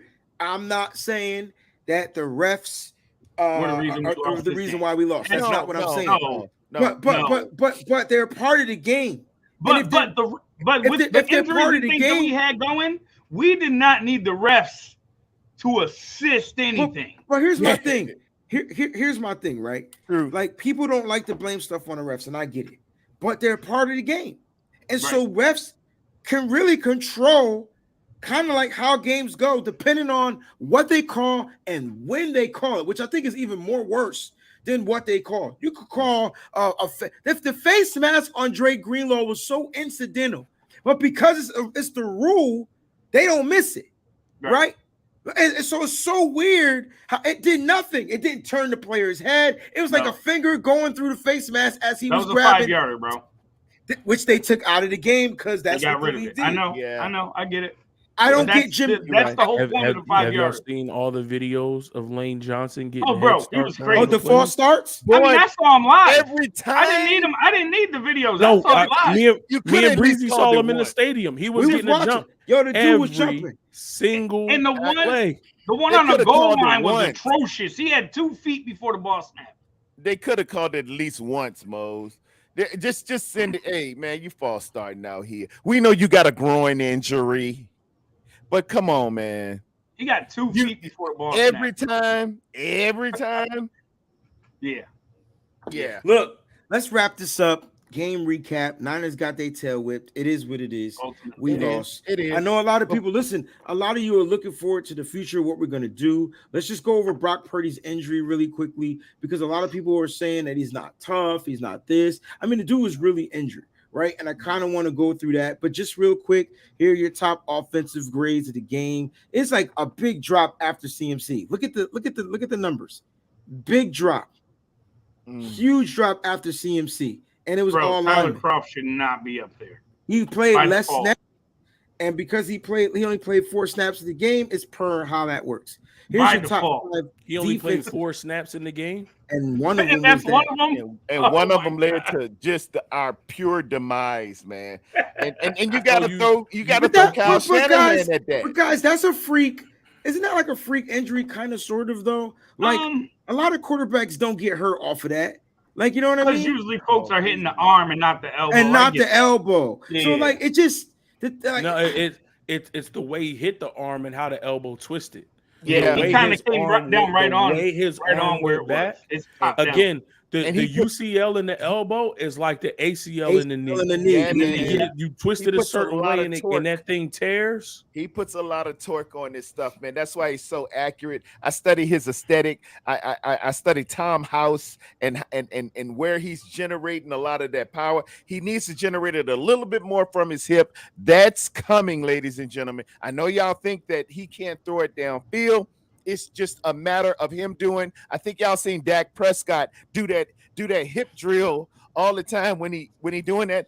You generate. Think about hitting someone. Think about punching someone. You generate power. Mike Tyson and everybody from your hip. You put your hip into it. That's coming. But right now, as a youngster and how he's been trained, he generates a lot with the flexibility in the nimbleness and the it's more flexibility. I don't have the exact word now from his arm, and it just caught him at the exact wrong moment. Like, I'm telling you, like, I mean, we've seen Brock get hit before, but not attacking the arm, more to like the obliques. Like it's just so weird. Hassan Reddick made the play, and Breezy too. Nick Bosa is standing on the sidelines waiting to go in on first down, looking at the jumbotron. He gets leg whipped and cut. Did they show that in the stadium? Yeah, he got the cleat in his leg. He got a cleat in his leg. So Mose, remember bleeding after the game. Mose, remember when we saw Bosa off the field? We he not in on this drive. Yeah, that was the touchdown play. That was the touchdown that they ran in. Bosa wasn't in on that touchdoon. He was but that whole drive, he sat out for a couple. He got leg whipped. He was looking at the punt because I think Rombo Sports is like, why did he put Nick Bosa in on special teams? He wasn't on the special teams, man. He was on the sidelines waiting to get ready to go in first down, watching the play, and the up men were coming and they were blocking and got tussling and tussling, and it just so happened that they hit.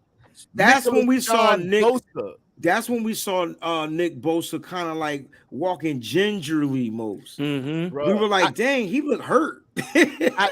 I thought said the he was way the bleeding. TV podcast, the TV broadcast is, man, I thought that they had tore his knee up. He got what's called leg whipped.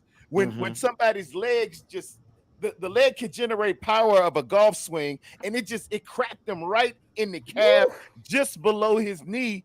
And then I'm like, what is he over there doing? Why is he getting taped? And they ran the replay back. He was looking up and on the sideline. He wasn't on the field. He was on the sideline. And that kid's leg just happened to hit Nicholas John Bosa, man. And I gotta watch film tonight, so I'm not gonna rewatch the game, but I will watch the film. I'm not gonna do no breakdown because it ain't much to break down. It was broke. It was broke. It's some things to take away from it. It's some Christian McCaffrey. Man, you know, I'm old school. Fred Dean was the most important in-season acquisition that we ever got. That catapulted us to being a dynasty. But this kid, man, Christian McCaffrey, who looks like one of those Marine lieutenants that I see come out of the buzz cut. Bro, he don't play. He be in that press conference like, yeah. He said, you got snubbed, Christian. Yeah, I did. You saw it. I saw it. Let's move on. He's an intense Marine, man. He's a Marine guy. And he played masterfully, man. He played with all the guts and the heart you can ask a dude to even play with. He was trying to change out his helmet to get the signals in his helmet to go to quarterback. Hats off to Christian McCaffrey, man. Thanks for being here. You're gonna be here for a while. It's gonna be some others who will not. I'll let Breezy take it from there. Yeah, we're gonna talk about free agents. I'll do that on the Breezy Show tomorrow, and we'll break some down. Guys, if you call in tomorrow, you want to get on the show tomorrow, that's cool. I gotta go find food. It's almost 8:00 over here, and I don't know where I'm at, so I gotta go find food. I'm not in the DoorDash. I want to go out. Philly cheesesteaks. No, I'm not in Philly. I'm in Alabama now. Oh, you want some barbecue? That's what I feel like. I need something to eat. So let's get to these super chat contributions. I thank everybody for tuning in. Let's start with Miss Debbie. Shout out to Miss Debbie for the super chat contribution. She says Purdy suffered a complete tear of the UCL in his throwing elbow, will undergo surgery. They're saying 6 months. I feel like it could be 6 to 9. 6 to 9 months. So we're looking. Well, it's 6 months if they can minimum reattach it. If they don't have to give it a Tommy John. Need to do Tommy John, which is a complete reconstruction. So it's a possibility he needs the Tommy John surgery. That's what he's got to have. I mean, to where it has to get to 12 months. So there's a possibility of 6 to 12 months. How about that? Oh, yeah. So hey, well, I'm going to talk about it tomorrow. We're not going to talk about it right now because I'm going to go eat.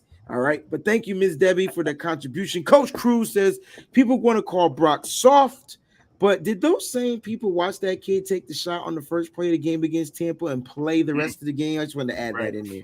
He took it on the chin and then put up 35 on it. Now you're talking about, it's different because you have some people here say Patrick Mahomes playing on one leg. Yo, it's your freaking throwing hand. Right. Enunciate. Patrick Mahomes would not be able to play in the Super Bowl. No quarterback cannot play without their throwing hand. See, and not only that, man, you can't compare somebody's torn ligament, somebody's torn anything to a high ankle sprain. You can shoot him up. They won't feel the pain. He'll be able to still run on it. Don't get me wrong. After the game, he's going to feel it. But he would do the same thing in another couple weeks. Yeah. It's not the same. It's not the same. Don't compare that. It's the throwing hand. Even if it was his other hand, I'm sure he would have played. He don't need it. Of course. Oh, yeah. Easy. A lot of these dudes wouldn't be able to log on to their favorite X-rated site with a torn UCL. No more Pornhub. Oh, no. Let's just leave it at that. Okay, Troy. No. Let's talk about it. Game. Hey, let's talk about it, right? How do we lose 4 quarterbacks in one season? O-line, football gods hate us. Kyle, Curse, love y'all. All of the above? I think it's a combination of all of the above, yo. Yeah. Breezy, I was on with your boy Mike. The saint of cynicism. the count of criticism. Oh my God! I was on last night. Tell him, look, man, if your wife wrecked the car 4 times going to work, it is not a work problem. It is not a car problem. You gotta have close quarters fellowship with the wife. Stop giving her the keys. The offensive line and protection. You can't wreck 4 cars in a season and tell me, you know, things happen. See, I don't know. Trey's injury wasn't offensive line. Trey's injury, it wasn't offensive line. Well, I'm not saying that either. It's got somehow your scheme. Something's wrong with either your scheme or your team. Your team. Yep. That's it. It's funny because I have a similar analogy, man. Season. But see, that's hard. It's okay. All right. So what you saying is Kyle is the wife in this scenario? I'm not saying much of nothing. I'm just saying with my logic. Who's in charge of? Let me go Harlem Nights. Hold on, bro, because it's not. Let me go Harlem Nights real quick, Breezy. Let me get this off. Remember when Eddie Murphy's talking to Della Reese and he said, "Who's in charge of the girls? You in charge of the girl? Who's in charge of the girls?" She said, "I'm in charge of the girls." Well, all I'm saying is they coming up. Why short. they keep coming up short? Hey, who's in charge of protection here? The offensive Who's line. in charge of protection? Who's in charge of protection? Who's in charge of protection? Whoever that is, all I'm saying, you're coming up short. But they're not all the same injuries, and they're not getting hurt the same way. But I don't feel like the Trey issue is in line. But and neither was the Jimmy issue. Jimmy's wasn't either. So what are we talking about here? Jimmy ran. Jimmy was a rollout. Jimmy rolled out, and he had to scramble because they didn't hold the blocks. Okay, bro, they broke through the line, bro. That's why Jimmy tried to run, and there was 2 dudes on his tail and rolled up on him the same way Trey did. Trey was running. Who's in charge of protection? Look, man, I'm an Army guy, man.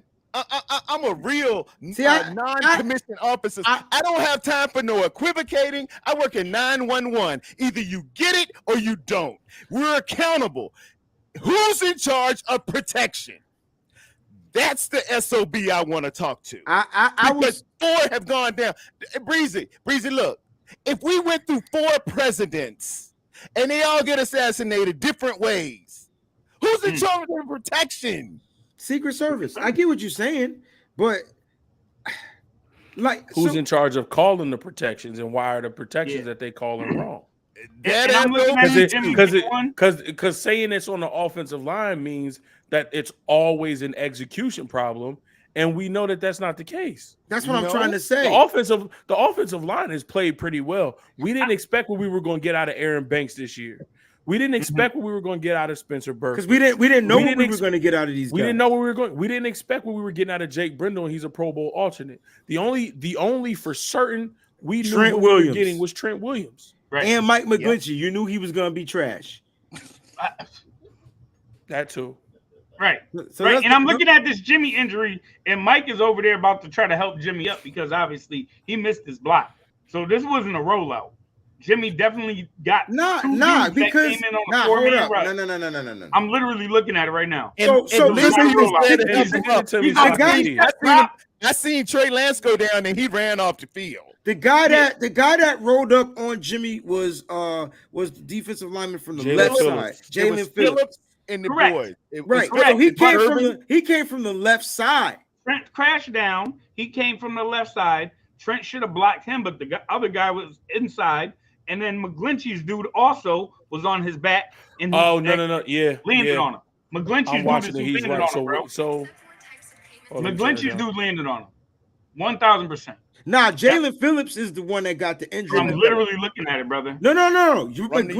McGlinchey's dude landed on him. The play was Bradley Chubb. They sent Blitz. 6. Yes. I think. No, they sent Bradley 4. Chubb look at it again. Came off the edge free. Correct. So Jimmy tried to pump it, and then he rolled out. Rolled out. Yeah. When he rolled out, That's when Jalen Phillips got around McGlinchey. McGlinchey was already, his dude was already beat. McGlinchey's dude was already, Phillips already had McGlinchey beat though. Look, boom. Yeah, but where I have it paused at, Bradley Chubb already has Jimmy in his grasp. I see that. Jimmy breaks out and releases from that. And then Phillips laid down on him. Then Jalen Phillips goes and it's Jalen Phillips and Bradley Chubb versus Jimmy Garoppolo. Jimmy's never winning that. No, not at all. Not at all. But what I'm saying is it wasn't a rollout. It was a 3-step drop.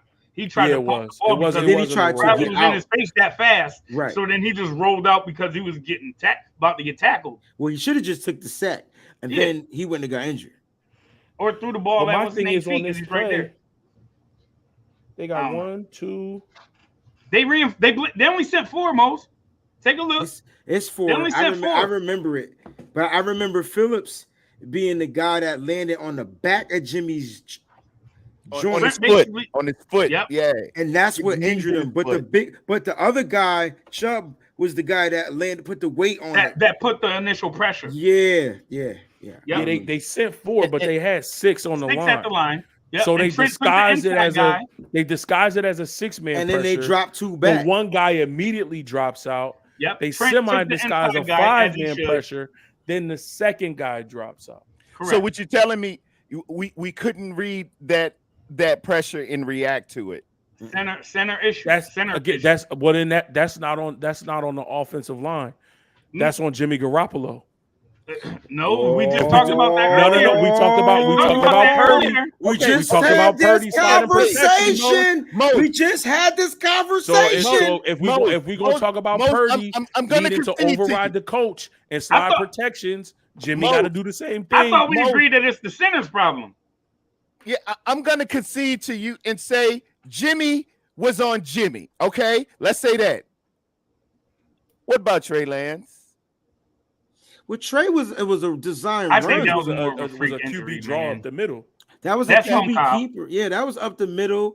I want y'all to go back and look at that film and look at Brindle missed that block. He did miss the block. Okay, all right, stop right there. But we don't really talk about offensive linemen and runs more than in the pass protection, because when it's a run, I mean, anybody could miss shit. I watched Aaron Banks miss a wide open block in this game. He was running in front of the defender, and I'm like, dude, just hit the guy right there. Right. And he went right in between him and he went right in between him and Brindle. Right. But Brindle is kind of the common denominator here. Okay. We need a better center. All right. I'll give you those 2. How did Brock Purdy get hurt? Brock Purdy got hurt because there was a tight end blocking Hassan Reddick. And that's protection, right? That he shouldn't be on the offensive line. Okay, and that's play design, right? Tyler Croft. That's on Kyle Shanahan. Hassan Reddick. Okay, I'll give you that one. All right, I'll give you that one. Hey, how about this? How did Josh Johnson take a concussion? Who hit him? Now that was the right up the middle. Line. That was offensive that Sue? line. That was Sue. That was the offensive line. Yes, that was right up Brindle, and I think probably Burford. Okay. Yep, he was right up the middle. I knew it was the right side. Who's in charge of protection? That's all I'm saying. Oh well, we agree that it's the offensive line. That's not a no-brainer. But when the quarterbacks run, I feel like there's no such thing as protection. You can't protect your quarterback when he's running the ball. Like you're gonna try to get a block on him, on a defender. But in pass protection, that is their job, to protect the quarterback. But in a run, it's kind of like hard because some quarterbacks are elusive. You ain't going. That's why so many penalties was getting drawn on us with Trey Lance, because they didn't know what Trey was doing when they had their back turned. So it's in the run game is different. In the pass game, you're 100% correct. Okay. One of those quarterbacks was run. When I played football, you made blocks. You made blocks. You blocked. Blocking was the primary thing for offensive linemen. I don't care where somebody was. Your job, wearing a 50 or a 60 or a 70 on offense, is to block. I don't care if you're running. I don't care if he's dropping back to pass. I don't care what. You are the Secret Service. You're supposed to be protecting valuable assets. But if you work for my company, your ass is out of here. But in the run game, if I agree, but in the run game, if the quarterback go right and you don't know he going right, you can't block to the mother freaking right. And so, like, who missed the block, Breezy? Who missed the block, man? You talk about Jake Brindle. That you play offensive line, don't it? All right, let's look at this from this past game. And Breezy, I know you got to go. It says the 49ers allow 16 pressures and 3 sacks, which to me, 3 sacks against this team.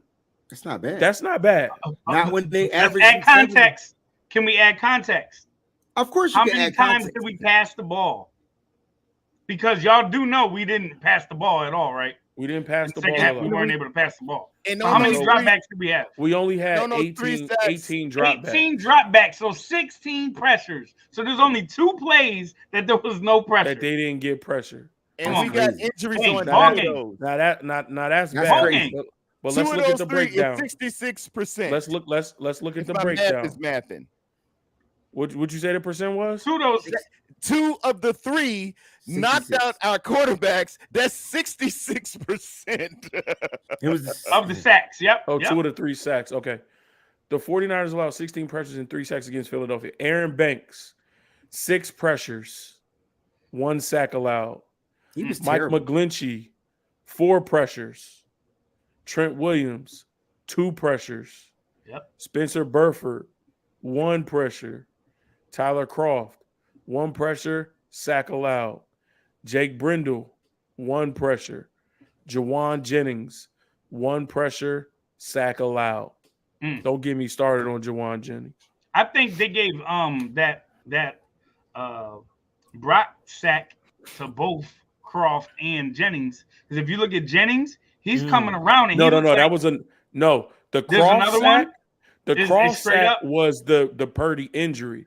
Yep. There's another play where, and I think it was the one that Josh Johnson got sacked on the first time.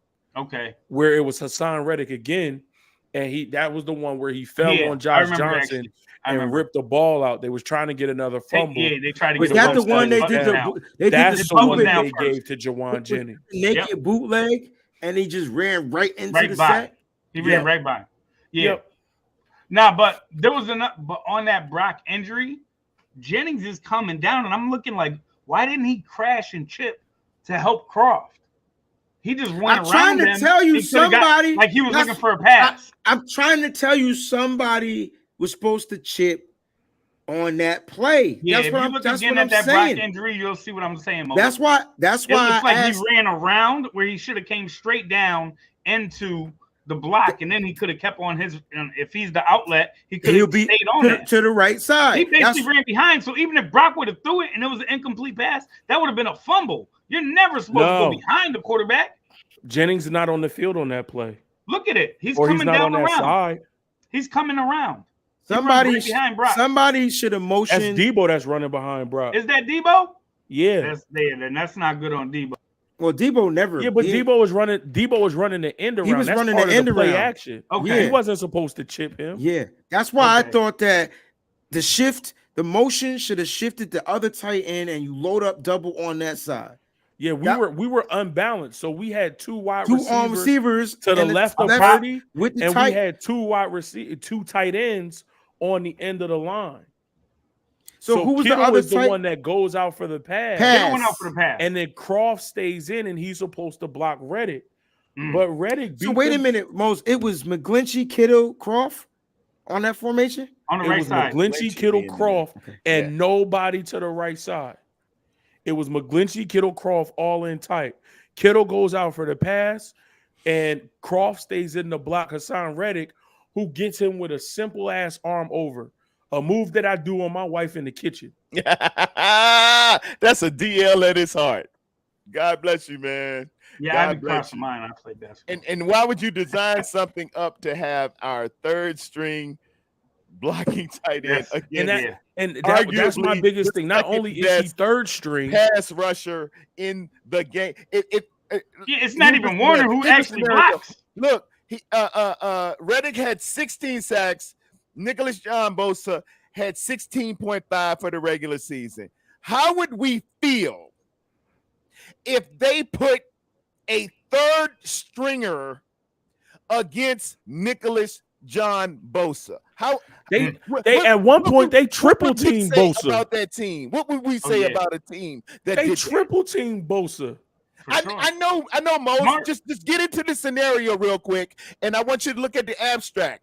If a team put a third string tight end to block Nicholas John Bosa, what would we say about that team? They stupid. They setting them up for failure. Y'all trying to make him get 6 sacks today. But something wasn't right about that play. Yeah, you put a third string guy against their Nick Bosa. What I'm saying is, I think that Purdy was supposed to get the ball out of his hand. One argument he sat too far back in the pocket. First off, that he definitely sat too far back in the pocket. He needed to climb there. There's a lot of space in front of him. There's mad space to move up, and that's what he don't do. I mean, he does do that, but he didn't do it on that play. He does. That's what's weird is that he usually does move. He steps in the pocket. That's what Kenny was saying earlier on the show. It's mad pocket spaces. He's usually aware of his surroundings. In front of him.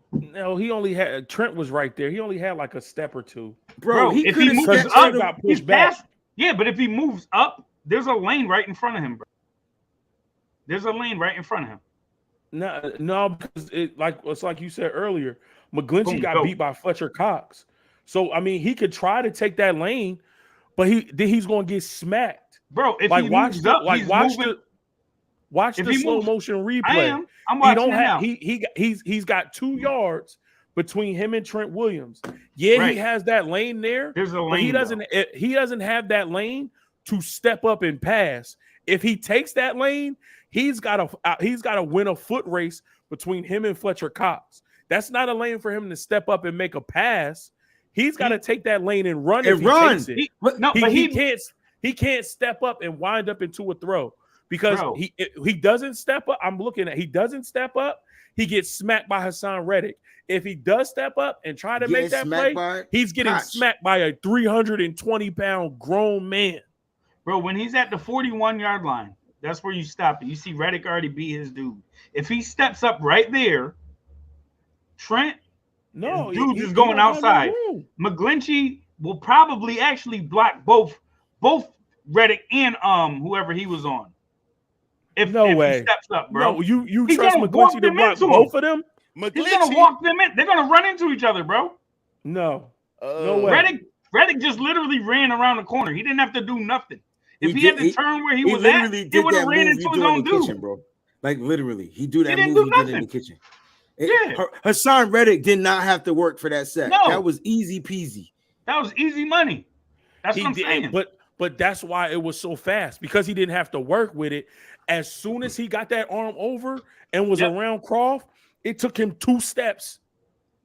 Like 2 steps to get to Brock. Right. So it's like watching the joint in real time, it seemed like he more time than what we saying. I know Reddick was there, but he had because he was stepping, he was dancing, like he had a second. He was waiting for that play to develop. He had a couple seconds because of how far out Reddick is. That's what I'm saying. Yeah, because they run the same defense. They run that wide 9 too. Wide 9.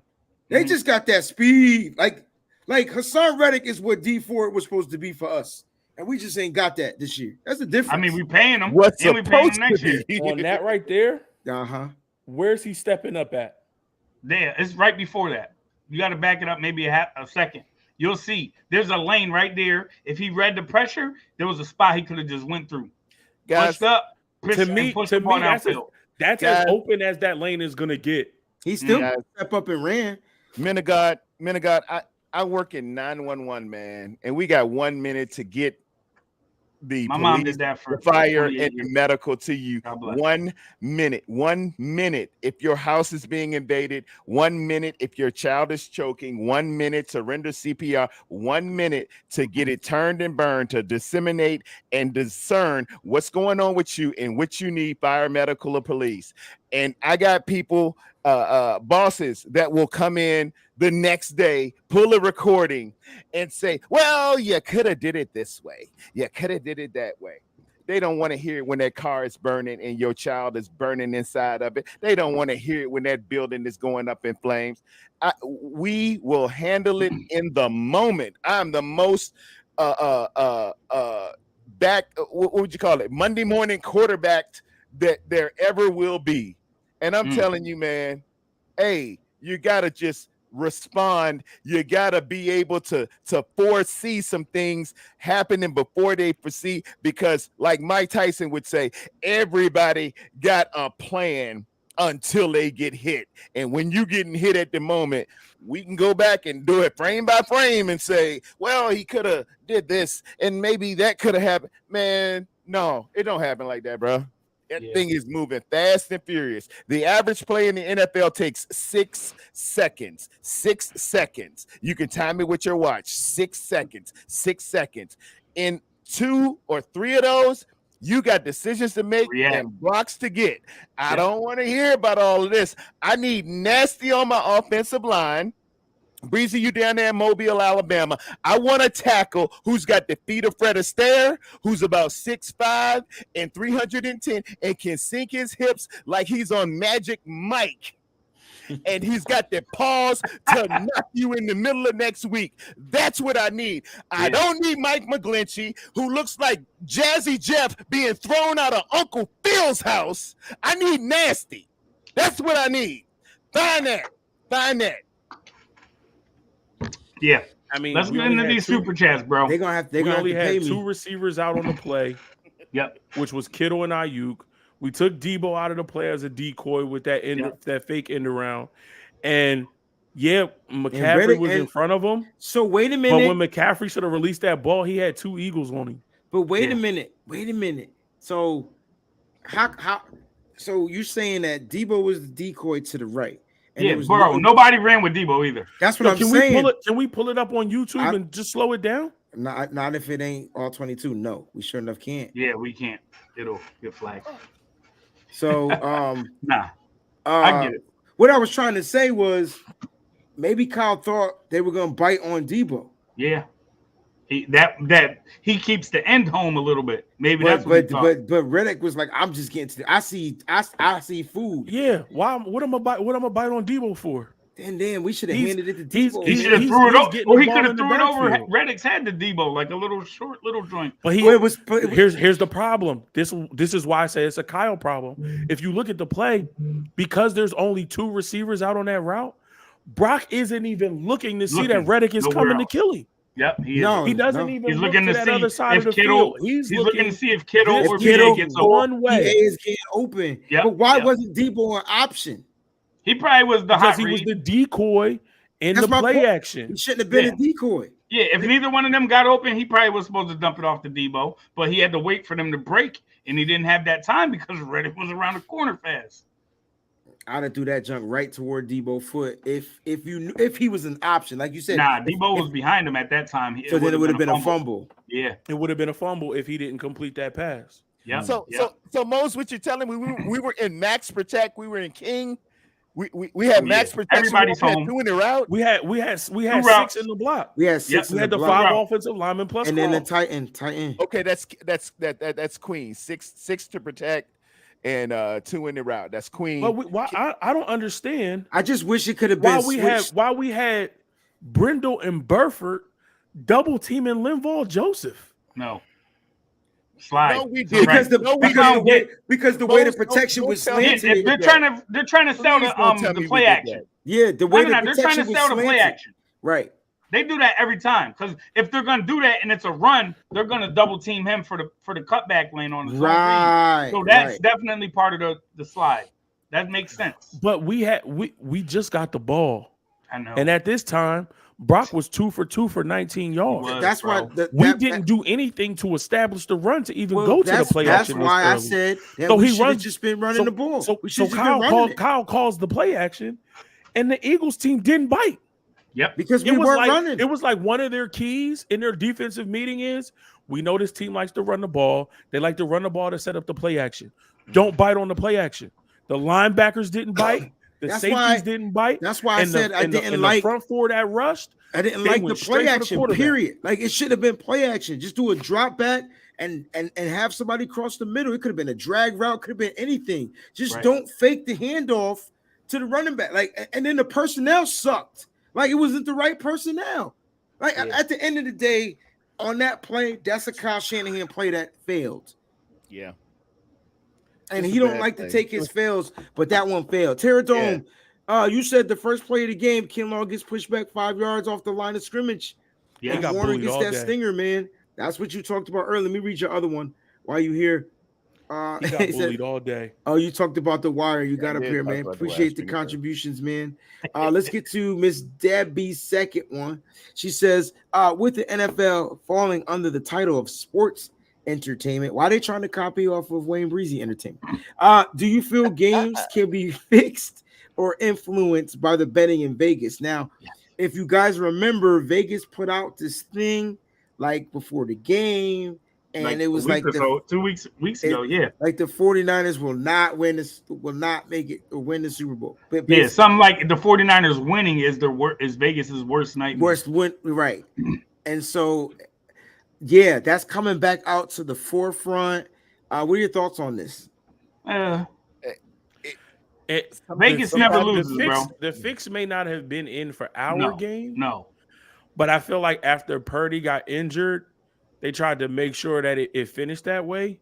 But after Purdy got injured and the Eagles won, I feel like the fix was definitely in that Kansas City Chiefs game. That's now, homie at the end who hit Mahomes laid out of balance. That he was just should dumb. be fired. But let me ask y'all. All that other stuff in the game. I am where so like done with you. They had a third down on play. this plane from Kansas City, Missouri. Mose, go ahead because I know I think I know where you're going. They had a third down play. Yep. It was incomplete or something like that. And they said, we'll give you a mulligan. And then they was like, wait, something else happened. We were supposed to do this. Come back. Y'all tried it down again. Thankfully, the Bengals got a sack. But it's like, how do they get a read? There was no penalty called. There was no change in the down. That's so crazy. Like the freaking punt team was going on the field, bro. It was crazy. I've never seen that in my life. After the Eagles won, before, man. I ain't seen the fix was definitely in on that Bengals game because the game was shaping up to be exactly the way it played out last year. Yes, Chiefs go up early. They go in the halftime. Bengals make the comeback. Bengals making the adjustment. Score was tied 20-20. They was about to go to overtime again. It was shaping up to be the exact same thing. But Bengals, Eagles, that probably would be one of the worst watched Super Bowls in a long time. There's no storylines there. No star power either. Chiefs, Eagles, you got. I mean, they're gonna flip. You got Andy Reid going up against his old team. Mm-hmm. Yep. You got black quarterback Patrick Mahomes African American quarterback Jalen Hurts versus you got two brothers going up against each other in the Super Bowl. You got Jason Kelce versus Travis. The storyline, best quarterback in the game. They're gonna milk this for 14 days, bro. Can this Eagles pass rush slow down the best quarterback in football? Immovable object, the irresistible storylines force. Write themselves. So Good I don't versus think the Eagle. fix was in for our game. I feel like however our game played out, it dictated what happened in that second game. And that's why you saw the Chiefs get all those calls and get some special treatment. And now it's the Chiefs versus the Eagles in the Super Bowl. I feel like if we won the first game, they would have let that game play out, and it would have been Bengals 49ers in the Super Bowl because that has storylines too. Look at it from the flip side and say that the fix was in on our game for the simple fact that the NFL didn't want a rookie winning his first NFC Championship. I know, The NFL man. didn't want a rookie playing in the Super Bowl, possibly winning the Super Bowl. So like, there's so many different narratives you could kind of look at. But if you tell me that, Breezy, and I'm part of the team that this isn't. We're not saying fire Kyle Shanahan. No, I am saying hold Kyle Shanahan accountable. Mm-hmm. But if the fix was in our game, Mm-hmm. and you calling stuff that you know you shouldn't call, that got your quarterback hurt, are you in on the fix? That's what I'm saying. Like if you in on the fix, then just go, bro. Go. What are they giving you? What are they sliding you? You don't need money. Your daddy's a Hall of Fame quarterback that won 2 Super Bowls. I mean, Hall of but Fame you can't say that, Super bro, Bowls. because you don't know what the future hold to where this team might be in line to win 6 straight. It's like it's a bunch of stuff. It's narratives. This is how I know we brothers. It's a bunch of dumbass narratives. Because I've been thinking the same thing. Has Kyle Shanahan been losing, and has Kyle Shanahan been taking the back seat and allowing the NFL to set up these narratives, bro, in exchange for, listen, take a couple of dives. We understand what's happening, but you'll get run where you'll be the head coach that wins 3 straight Super Bowls. Think about his tenure, never bro. been done before. Like, think about when he dropped back Matt Ryan in that Super Bowl. They were up 25 points. 28 to 3, 25 is 28-3. Right. Tom Brady had threw a pick 6. It looked like crap. It was not his night. But think about that. How does Tom Brady come back in that game, yo? He drops Matt Ryan back. Unprotected. What's crazy? Hold up. He was unprotected. And it was the same play with a different defender that cracked him. The difference was, what is his name? Matthew, not Judon. Jamie. I forgot the name for the Patriots. Edge Jamie rusher Collins. Edge rusher comes in. Jamie Collins cracks him, forces the fumble, and all of a sudden, the game goes a different way. It was only one play. It ain't like the defense scored. It just gave Brady the ball, and next thing you know, here comes the decline of Kyle Shanahan. Immediately after that game, he becomes the head coach of the 49ers. He has to build this team. But what if the NFL didn't want him to build it too fast? And he built it too Thusly fast. passing up and not even seeing Patrick Mahomes and Deshaun Watson, who they called me for season tickets in April and said, Mr. Terra, do you want some season tickets? I said, don't talk to me unless y'all draft Deshaun Watson, who just hung 45 up on Alabama. And this mug takes Solomon Thomas and Reuben Foster in the first round. And we blame that check on John Lynch. I'm done. Don't call me. I'm done. Mark says that Josh was scared. This is what you guys were alluding to earlier. He made me respect Purdy more. Yeah, Purdy got ice. 1,000%. Bro. 1,000%. Yeah. Bro. Not everybody's built for that. Not everybody's built for that stage or ready for that stage. And when you don't know until you get in there. Like, Yeah, but tell me that. Tell me that. As your coach, and especially if Kyle can't see that, tell me that. Bro, when we get to these playoffs and we beat the Seahawks and then we beat the tell me, look, coach, you might want to find somebody else. I don't think I'm ready for this. If something happened to Brock, I don't think I'm ready. Mosin, you don't know until you're put in that situation, though. And he's a veteran. You're self-aware. He's been there longer. That's what I'm saying for him. 15 years, fam. That's where I was going. Years, 13 teams. He knows to be prepared with at least a package.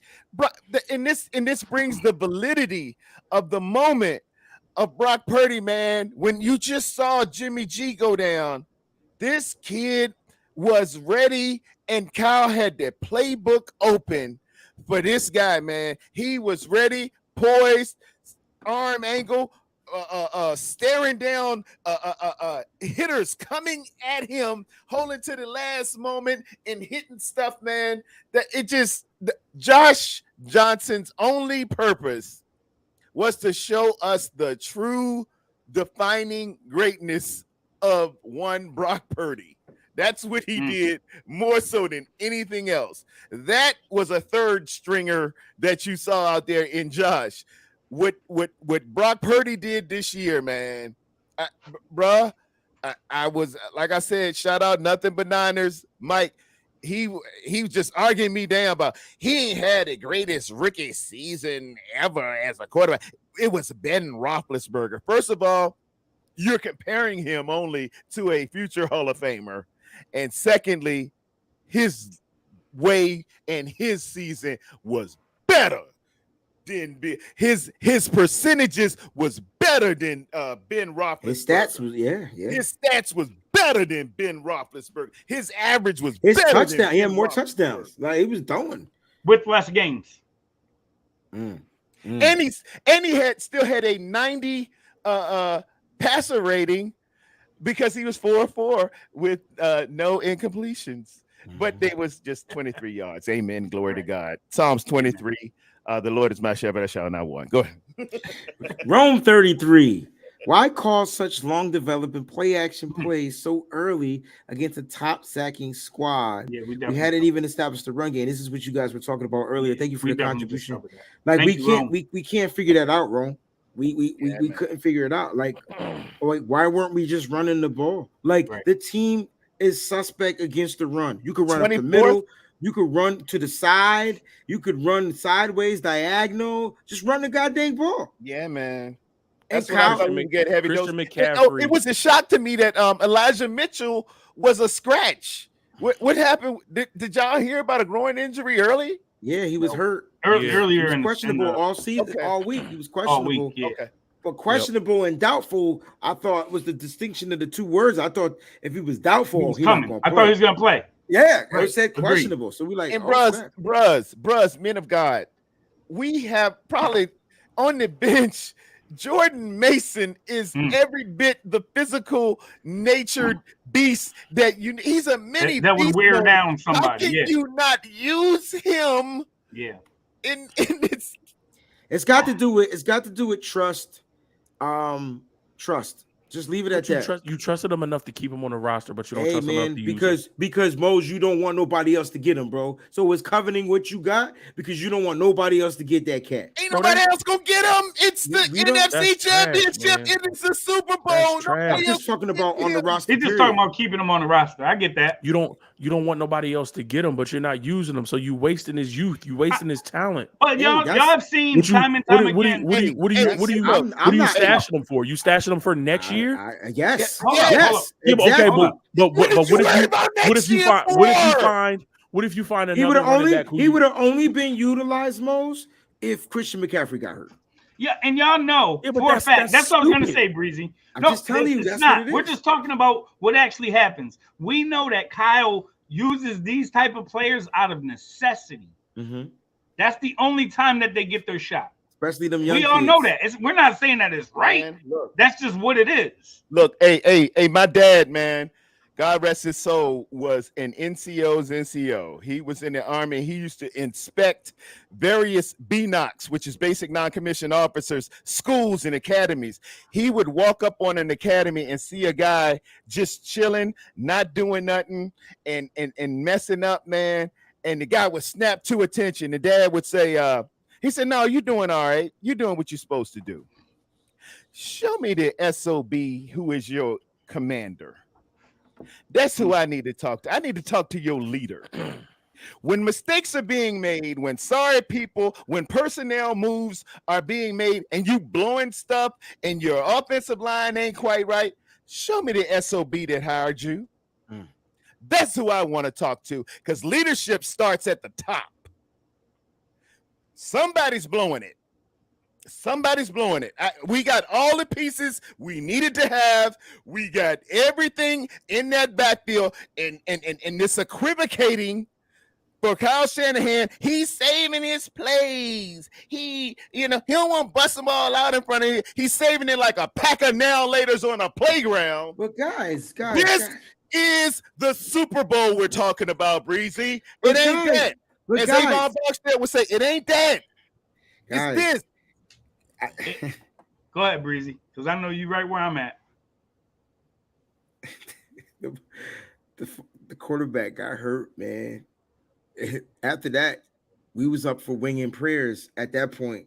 Yeah. Like once we saw Brock not come right back in, like that's when we had to wing and prayer it. And like I get it, maybe Kyle got him hurt because of that silly play, but at the end of the day, there was nothing that we could do. We couldn't run the ball. We tried to run the ball after that. We actually did because Josh Johnson completed a pass or two. So it allowed Christian McCaffrey to be a battering ram. And we were able to tie the game. And then after that, they realized Brock wasn't coming back. And so they started playing Josh Johnson like he's a 15th string. And then all of a sudden, what did we have to do? Resort to run. Now Kyle was ready to go run Wildcat, Bobcat, Cheetah, Chester the Cat. He was ready to do anything he could possibly do. But we knew there was no way we were going to be able to compete against this team without a starting quarterback. Josh Johnson is never a starting quarterback. It did prove what you guys said earlier that Brock Purdy is a starting quarterback. And I never, ever want to hear any mother Mickey Ficky say this ever again. Not any quarterback can come in here and run the system. Because I watched Josh Johnson look like trash. And that's from Terror Dome right there. Right along those same lines, bro. Oh, snap. Terror Dome just basically said the same thing you said there, brother. As Mary J. Blige would say, now let it breathe. Back on.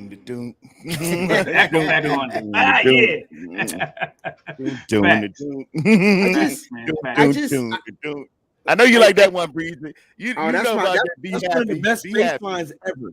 One of the best baselines ever. But at the end of the day, it's just like when Brock went down, like I looked at Mose, Nick, and I forgot the other guy's name. I just looked at it. This game is Corey. I said this game was over. Like there's nobody else that could come in here and run this junk. Nah. Jimmy ain't dressed. Trey's hurt, and we got Josh Johnson. I thought Brock may come back. What was the status of James? They didn't have. They said he needed those 2 more weeks. He needed 2 more weeks, and that he would be ready for the Super Bowl if we made it. He'd be able to play if we got to the Super Bowl. But how about that came out during the game, bro? He needed exactly 2 more weeks? No. But they said that he had a chance in 2 more weeks to be able to dress. But then they folks are saying that Jimmy was saying on the sidelines, damn, I wish I can grab a helmet. I wish I could play. Yeah, well, he wish he didn't get hurt all the goddamn time. Sean, Kyle takes crazy chances with rosters and quarterback health. We question McBuck-Lynchy in the offseason and training camp. It came back to bite us in the biggest game of the year. Also, Josh J. Wow, whoa, wow, why? All that, Sean. Did we miss Nicholas's too? The one that was just on? I think so. Yeah. Boom. Got you. Kyle dropped the ball. Kyle dropped the ball again in the big game. That catch gets challenged. Everything is different. Stupid decision to put the flag back. I think that's where Moses was coming from because it was like there was so much to gain and very little to lose. Yeah, and what y'all saw, if he did catch it, you lose one timeout. We're still there. You lose one timeout early in the first quarter. Of the 3 that you had. So the what? Yep. Yeah.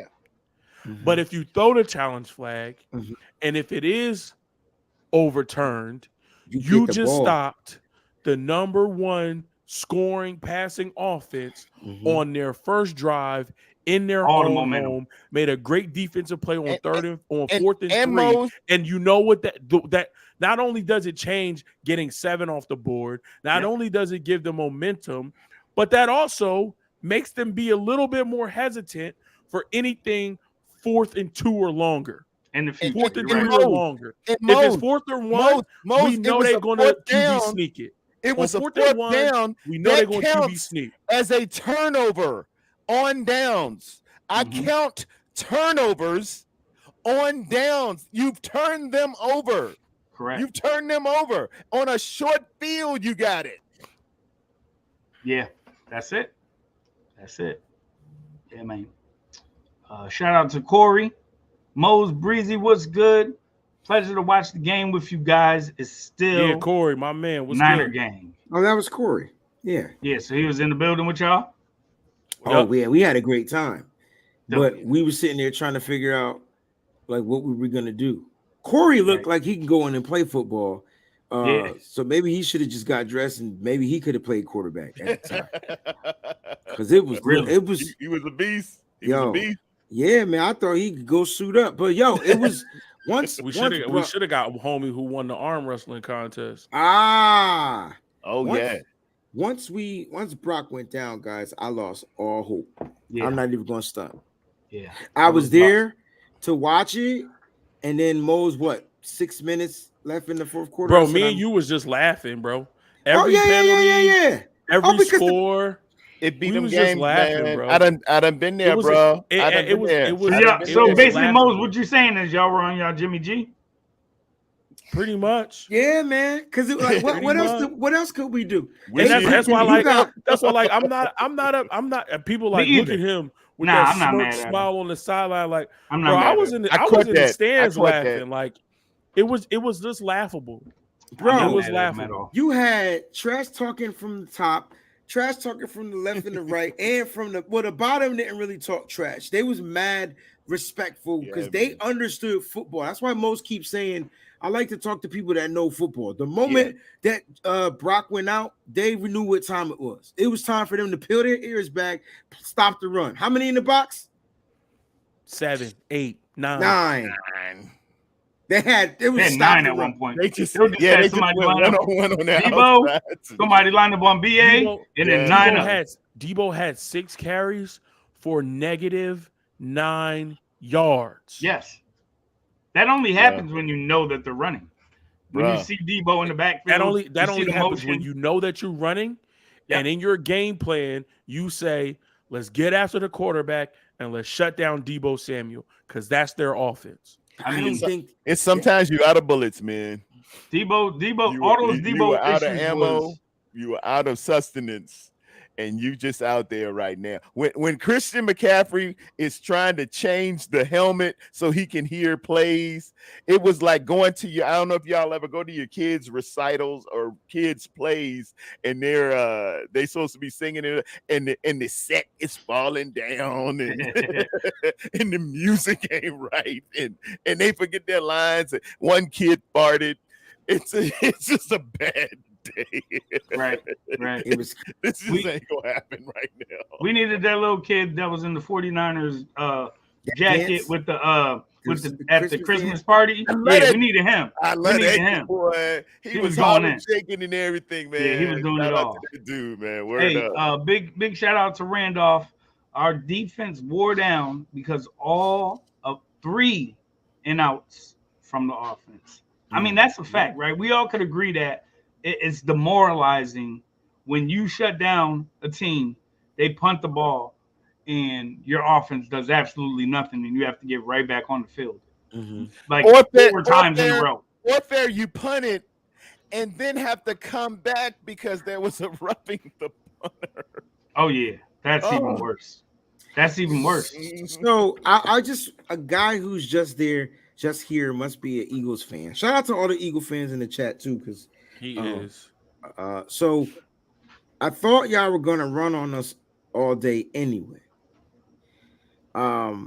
Let's address that first. Mm-hmm. All right, CMC averaged 5.6 yards a carry. That's outstanding. What and are you talking about? 9 in the box. And had our quarterback not got injured, he probably would have averaged and he would have averaged close to 6 yards a carry and probably finished with 180 something yards. Right. So the injury to the quarterback changed the whole complexity of the game. Like it was just messed up. And it's so once y'all knew we were running, so it's different when you don't know if we're going to run or pass, right? Common sense. But when you know, 99.9% they're going to run this ball because I don't think Brock can throw. And so that's what happened. and it was what it was. So no, we couldn't. Hey, Eagles, congratulations, Eagles. Y'all showed up, man. Y'all gangstered. Y'all. I came up there with Frisco Red, and y'all was waiting with the ambush, man. I like this shit. The MP4s, y'all had them M16s, AK-47, them 9 millis. I walk around like Johnny Unitas 19. Yeah. And y'all went out there and y'all balled. You did what you were supposed to do. Congratulations. I think y'all gonna go up against Kansas City Red, and y'all gonna see what's gonna happen in the desert. It's funny, because they put up 31 points, but I don't really think they balled out. Bro, they had they had 100 yards more than us, and we legit. We still were one-dimensional. Our defense still held them to the least amount of yards. I know. It's That's so why weird. It's the game if Brock's available. You just put that comment of, the Eagles defense whooped your. No, they didn't. They didn't. Y'all had 3 sacks to our 1 sack. Two quarterbacks getting injured is not getting your ass whooped. What are you talking about? I know, man. Right. I know. Right. The great John F. Kennedy said, "Victory has 1,000 fathers, but defeat is an orphan." It's all good, man. Hey, enjoy your win, bro. Look, congrats, man. I'll leave it at that. I want to keep running through these though, Breezy, if we could. Yeah. Shout out 49ers faithful. How many times QBs get hurt since I'm sure you meant 2017 under Kyle? Boy. Brian, we ain't there yet, but yes. Yeah, if I can make it to 2017. So did Brian Hoyer get hurt? I gotta start shaving up and doing. I think he did because Hoyer got hurt, but then we played the final. No. We made the change to Jimmy. Right. Hoyer got hurt during the season, but after we got Jimmy, we made the change to see what we got. Hoyer got hurt. We played Bether, and then Jimmy came in. Exactly. Yep. Okay. Yep. And then Jimmy got hurt the following season. So Hoyer, Jimmy, Trey. Was Nick Mullins? Hold on, go back. Mullins got hurt. Mullins got hurt. Times. Oh, Mullins got hurt a couple times. Which Mullins came back from. Yeah. Like, don't forget. Come on now. So all of them, then. Damn it. Everyone. Everybody. Yeah, all of them. Every quarterback he's had has gotten hurt. Everyone. We use quarterbacks like Kleenexes. You just blow your nose. Y'all forget that Kyle kept 3 QBs at one point for like 2-3 years straight. Kept them on the roster because of these injuries occurring often. Yeah, we rode. This is the first year we didn't keep 3 on the active roster. So let me ask an Eagle fan. Let me ask the Eagle fan this hypothetical question, right? If the 49ers took out, which is part of the game plan, so you're right. If you take out our quarterbacks as part of the game plan, I agree with that 100%. If the 49ers took out Jalen Hurts and we won this game 44-3, would y'all say the same shit? Or would y'all be like, 7? I'm just saying, but Breezy, you don't even have to ask them that question because the Eagles fans that we were standing around, I said if the roles were flipped and we hurt Jalen Hurts and y'all had to run out Josh Johnson, are y'all winning this game right now? They was like, dude, hell no. I don't even know who this Josh Johnson guy is. Look at what they did when he was hurt. When Jalen Hurts was hurt. They dropped 2 of their last 4 of the regular season and only beat up on a very suspect Giants team who were paper targets at best. This is the only Eagle fan who didn't start their starters. Only Eagle fan I'm going to respect it because, like, I'm not saying y'all didn't beat us. Thank you for telling the truth. But let's just keep it a buck. Thanks, at the end of the day, name one team that could compete at a high level without their starting quarterback. And this is the even go off that Francisco 49ers. Hurts is our franchise QB. It's different. Does that not make you respect us more with the fact that we did more with less?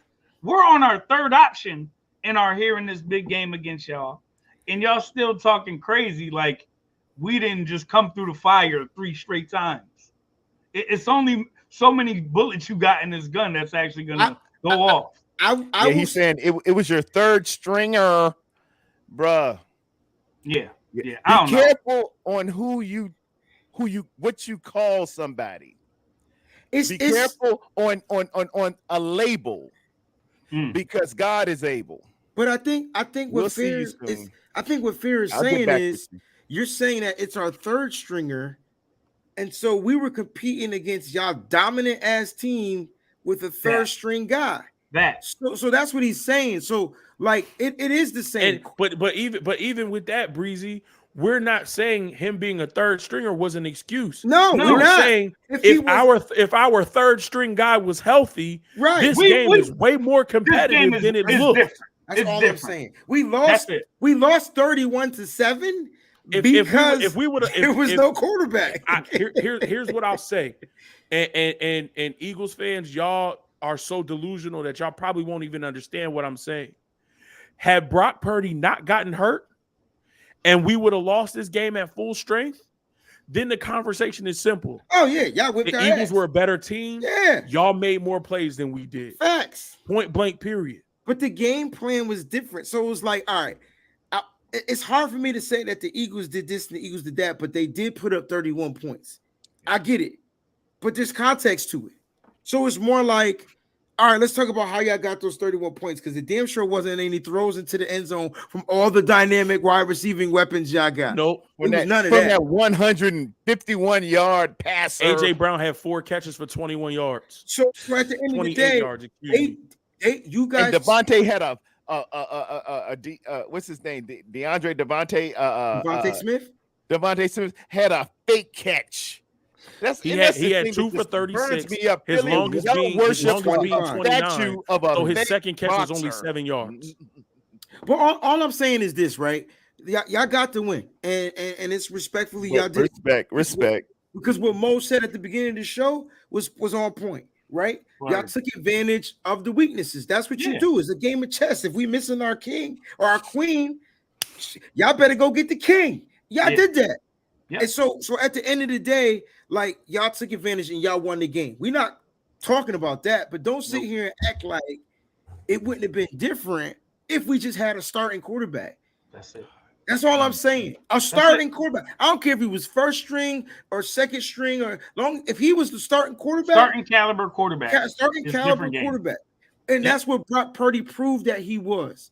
And unfortunately, you're right. Hassan Reddick did his due diligence. He did his job. So I commend him.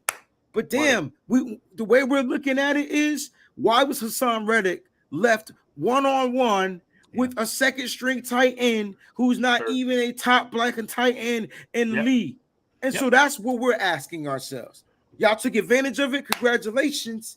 But damn, if we left Nick Bosa one-on-one, y'all be crying like a motherfucker. Let's just keep it buck. And I don't care if this don't get monetized. The same way we're trying to figure out why that happened. And some of us, myself included, are looking at the head coach. Y'all will be looking at Nick Sirianni like, are you stupid? Yeah, and that's how we feel about probably defensive player of the year, and you're going to leave him one-on-one with Dallas Goedert.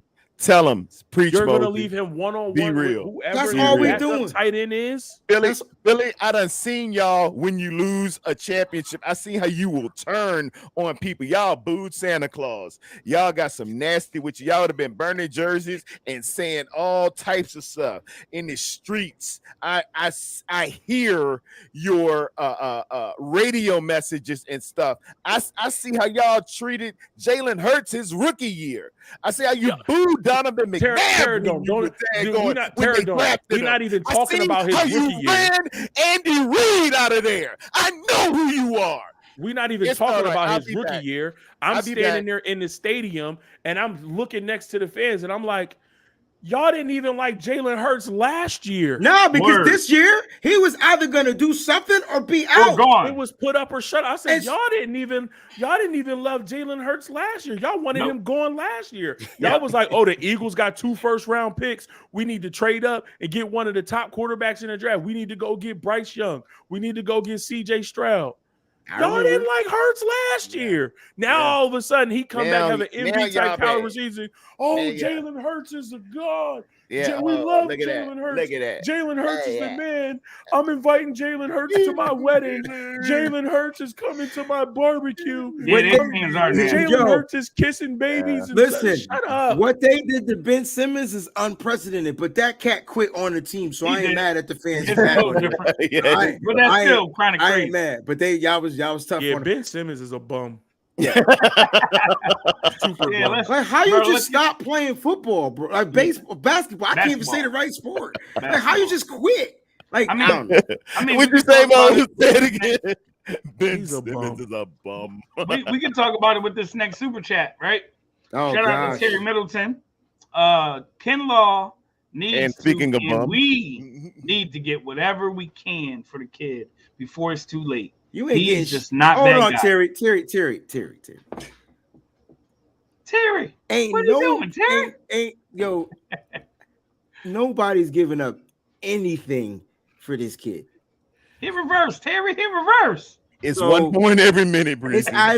It's either you just rock Cut with your him love. for his last year, his contract, Cut and your you, love. you completely bow out on the project. I'm done. Or I'm you just over the just Kinlaw move project. on. Boy, when Dan Orlovsky showed that first play, man, all I was thinking about was how he talked this summer to one Grant Cohen eating sunflower seeds and comparing the size of his member and staring down that little 165-pound soaking wet reporter and knocking his head off and stuff like that. They bitch yo big A like it won't know tomorrow.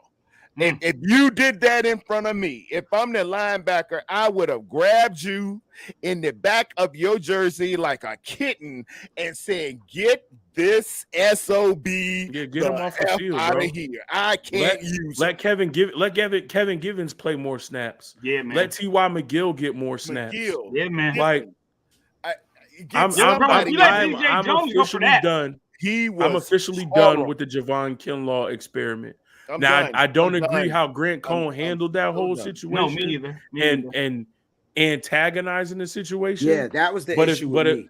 But if Kinlaw is going to jump on there and say all of that stuff he said, you got to come out and perform and back that up. You better. And he hasn't been able to stay healthy. Nope. And he hasn't done that. So yeah, there have been a few times where he's made some great plays in the red zone, but when you need to step up, and the reason why we traded DeForest Buckner and we got you is because we thought that you would be able to come in and add that power, add that nasty defensive wall. He just don't got it, bro. He just don't. He don't got it, bro. It's cool, and it's the only thing I agree with from a guy who's just here. This is when we got manhandled. Like, this is exactly, and it wasn't just in the red zone. Starting at that 20-yard line, I watched runs. Bro, this is why I don't like idiots. Y'all team suck. Y'all was 14-3. We was 13-4. Y'all was one game up on us. And y'all beat us in a game where we lost 2 quarterbacks. We suck. This is why I don't like idiots. It's the Philly thing, bro. Yes, it's the Philly I know, thing. Andrew. Again, at least be original, Andrew. At least be original. At least have some good contextual argument with your stuff. You are a second city. This is y'all are what you call new money. When we go to places like Denver, Colorado, Green Bay, Wisconsin, they're established. They know how to act, man. They got the classiest fans in the world.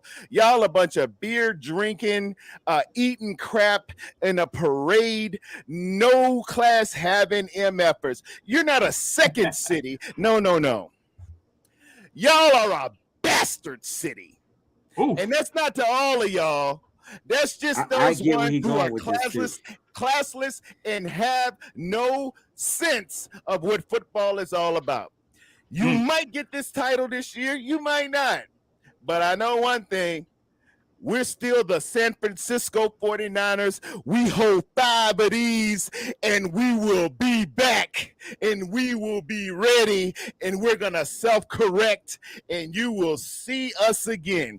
And you can keep on doing what you're doing, but until you get 5 of these, until you get Hall of Famers, until you got gold jackets, you still ain't nothing but a bastard city. I said it. I'm going to eat. Y'all made me miss all my restaurants, yo. Yeah. Y'all motherfuckers better send me some money for They freaking did. DoorDash. I'm mad. They are. They closed?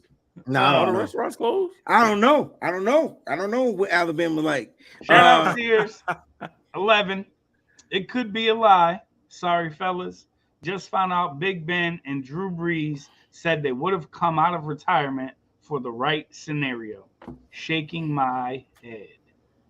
I don't want either one of them. So I would have took Drew Brees. Brees, but Big Ben. Big Ben was garbage, yo. He was but worse. Brees been out the league for a long time, and the last time he played, his arm was a noodle. Yo, that's yeah. Who I don't? Yeah, you're right. They both were though. Him and Big Ben. Big Ben couldn't. Yeah, it was bad. Yeah, I don't want any of them dudes, man. I'm with Mose. Yeah. My man said Waffle House always open. Bro, I had Waffle House before I got here, but I'm about to go back. That's what's about to go down. Yeah, Waffle House, man. Get the All-Star. That's all I get. It. That's all I get, bro. Love you, man. Love yes, you. sir. Yes, sir. Kindred. Shout out Mark Lamar. Number 15 was a top QB high school recruit. KS didn't use. R15? Yeah, that's what I'm like. Wait, ours? Jawan Jennings? All right, I didn't know that. No, Brock Purdy. Purdy was 15 at Iowa State. I mean, he couldn't use him because he couldn't use his arm. I'm just trying to understand Mark's comment. I think he's talking about Jennings. Gotta be. Let's not do that. I can't do that with most because let's not do that. Let's he don't like Jawan. Jawan, man, Jawan, dog, man. I like Jawan. Because let's not do that. He already missed a block. So he missed the block, gave up a sack. Let's not do that. Hey man, he's gonna be a restricted or unrestricted free agent. So we'll be talking about that on some of the upcoming shows. But this has been fun, y'all. We haven't had a nitty-gritty show in a minute. Shout out to Terra Dome, man. Appreciate you for jumping on here, bro. Thank y'all for having me, God bless you. Hey, man, and let me give y'all flowers, man, all year long, man. Shout out to Miss Peachy. Yes. God bless you, sis. Love y'all, man. I am praying for the healing of one Brock Purdy. I am praying with the prayers of intercession that God looketh at him, heal him, man, because he was just doing some amazing stuff this year. We had an incredible year. Mose, Fair the God, and Wayne Breezy all year long, even before the year started. We ain't just some fly-by-night operation out here, man. It's the San Francisco 49ers. Y'all have been masterful in everything you have done, man. You done took it to levels and dealt with the setbacks of those things that have come at you, had transitions in your life, and you just perform brilliantly. God has seen the best in you. See, it's not about your labels. It's not about all that stuff they talk about. It's not about what they might call you. God sees the best in you. He sees the best in you. He doesn't judge you at your worst. He doesn't call you Mr. Irrelevant. He doesn't call you the 262nd pick. He doesn't call you a third stringer. He calls your name. And thank y'all for the platform, man. Thank y'all for everything. And I'm shouting this one out to Brock Purdy. Heal up, my brother. And we're gonna be back at it, and we're gonna be bigger, better, stronger, and nastier than you ever imagined. God bless in Jesus' name. Amen. Amen. Breezy, a couple more super chats. I don't know if you saw those pop up. Yeah, you got it. Lewis H, big shout out to him. Number 1 seed next year is a must. Make them travel to us. Can't come out the gate slow. See, that was the issue, yo.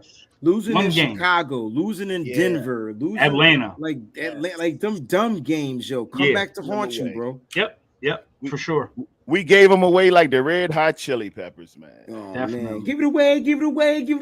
Man, whenever I say that one, nobody gets it but Wayne Breezy. Nah, I was there. Wayne Breezy. That's one of my favorite groups, though. Like, guy. The Red Hot Chili Peppers, hey, faithful. The Red Hot Chili Peppers were a group. That's one of my favorite groups. They had a song called "Give It Away." So when you give it away, you like the Red Hot Chili Peppers. Thanks, Breezy. Yeah, no problem. Last but not least, Sean. Thank you, sir. We appreciate you. Purdy knows the Lord. He will come back stronger, knowing the Lord, coupled with Purdy's intensity. Can't wait to see Jesus write history. Be blessed. Amen. His story. God bless you. Thank you, Sean. Shout out to Sean, man. You see it the way I see it. I see it through the Bible says it's dove's eyes. You have to look at things through dove's eyes. When you're a dad, man, your kids are gonna do some incredible.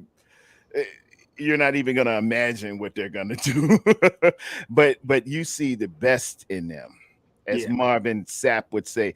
He saw the best in me. And that's how your God sees you. When everybody else around can only see the worst in me. He's mine. Hallelujah. I'm his. Don't get me started. All right. Yeah. But Breezy? Yes. You want to take us home? Yeah, man. Look, we got our tail whipped. It's over. Season's over. Good. I need a break anyway. But I'll tell you what, we're going to have so much content for you guys to break down. We got this quarterback stuff that's going down. I'm here right now in Alabama. I'll be attending the senior week for the Senior Bowl, so I'll be checking out some practices, interviewing some of the players. Hopefully, I'll find some prospects that the 49ers can check out. I'll make sure I get some stories out for 49ers Web Zone. You guys can check those out on the website. Mo's Fair, Terradome. It's been real, Peachy. We miss you. We love you. Yo, Let's get up out of here, y'all. Stay up, stay faithful, but always keep it nitty-gritty, baby. We out, y'all. Peace. God bless. Amen.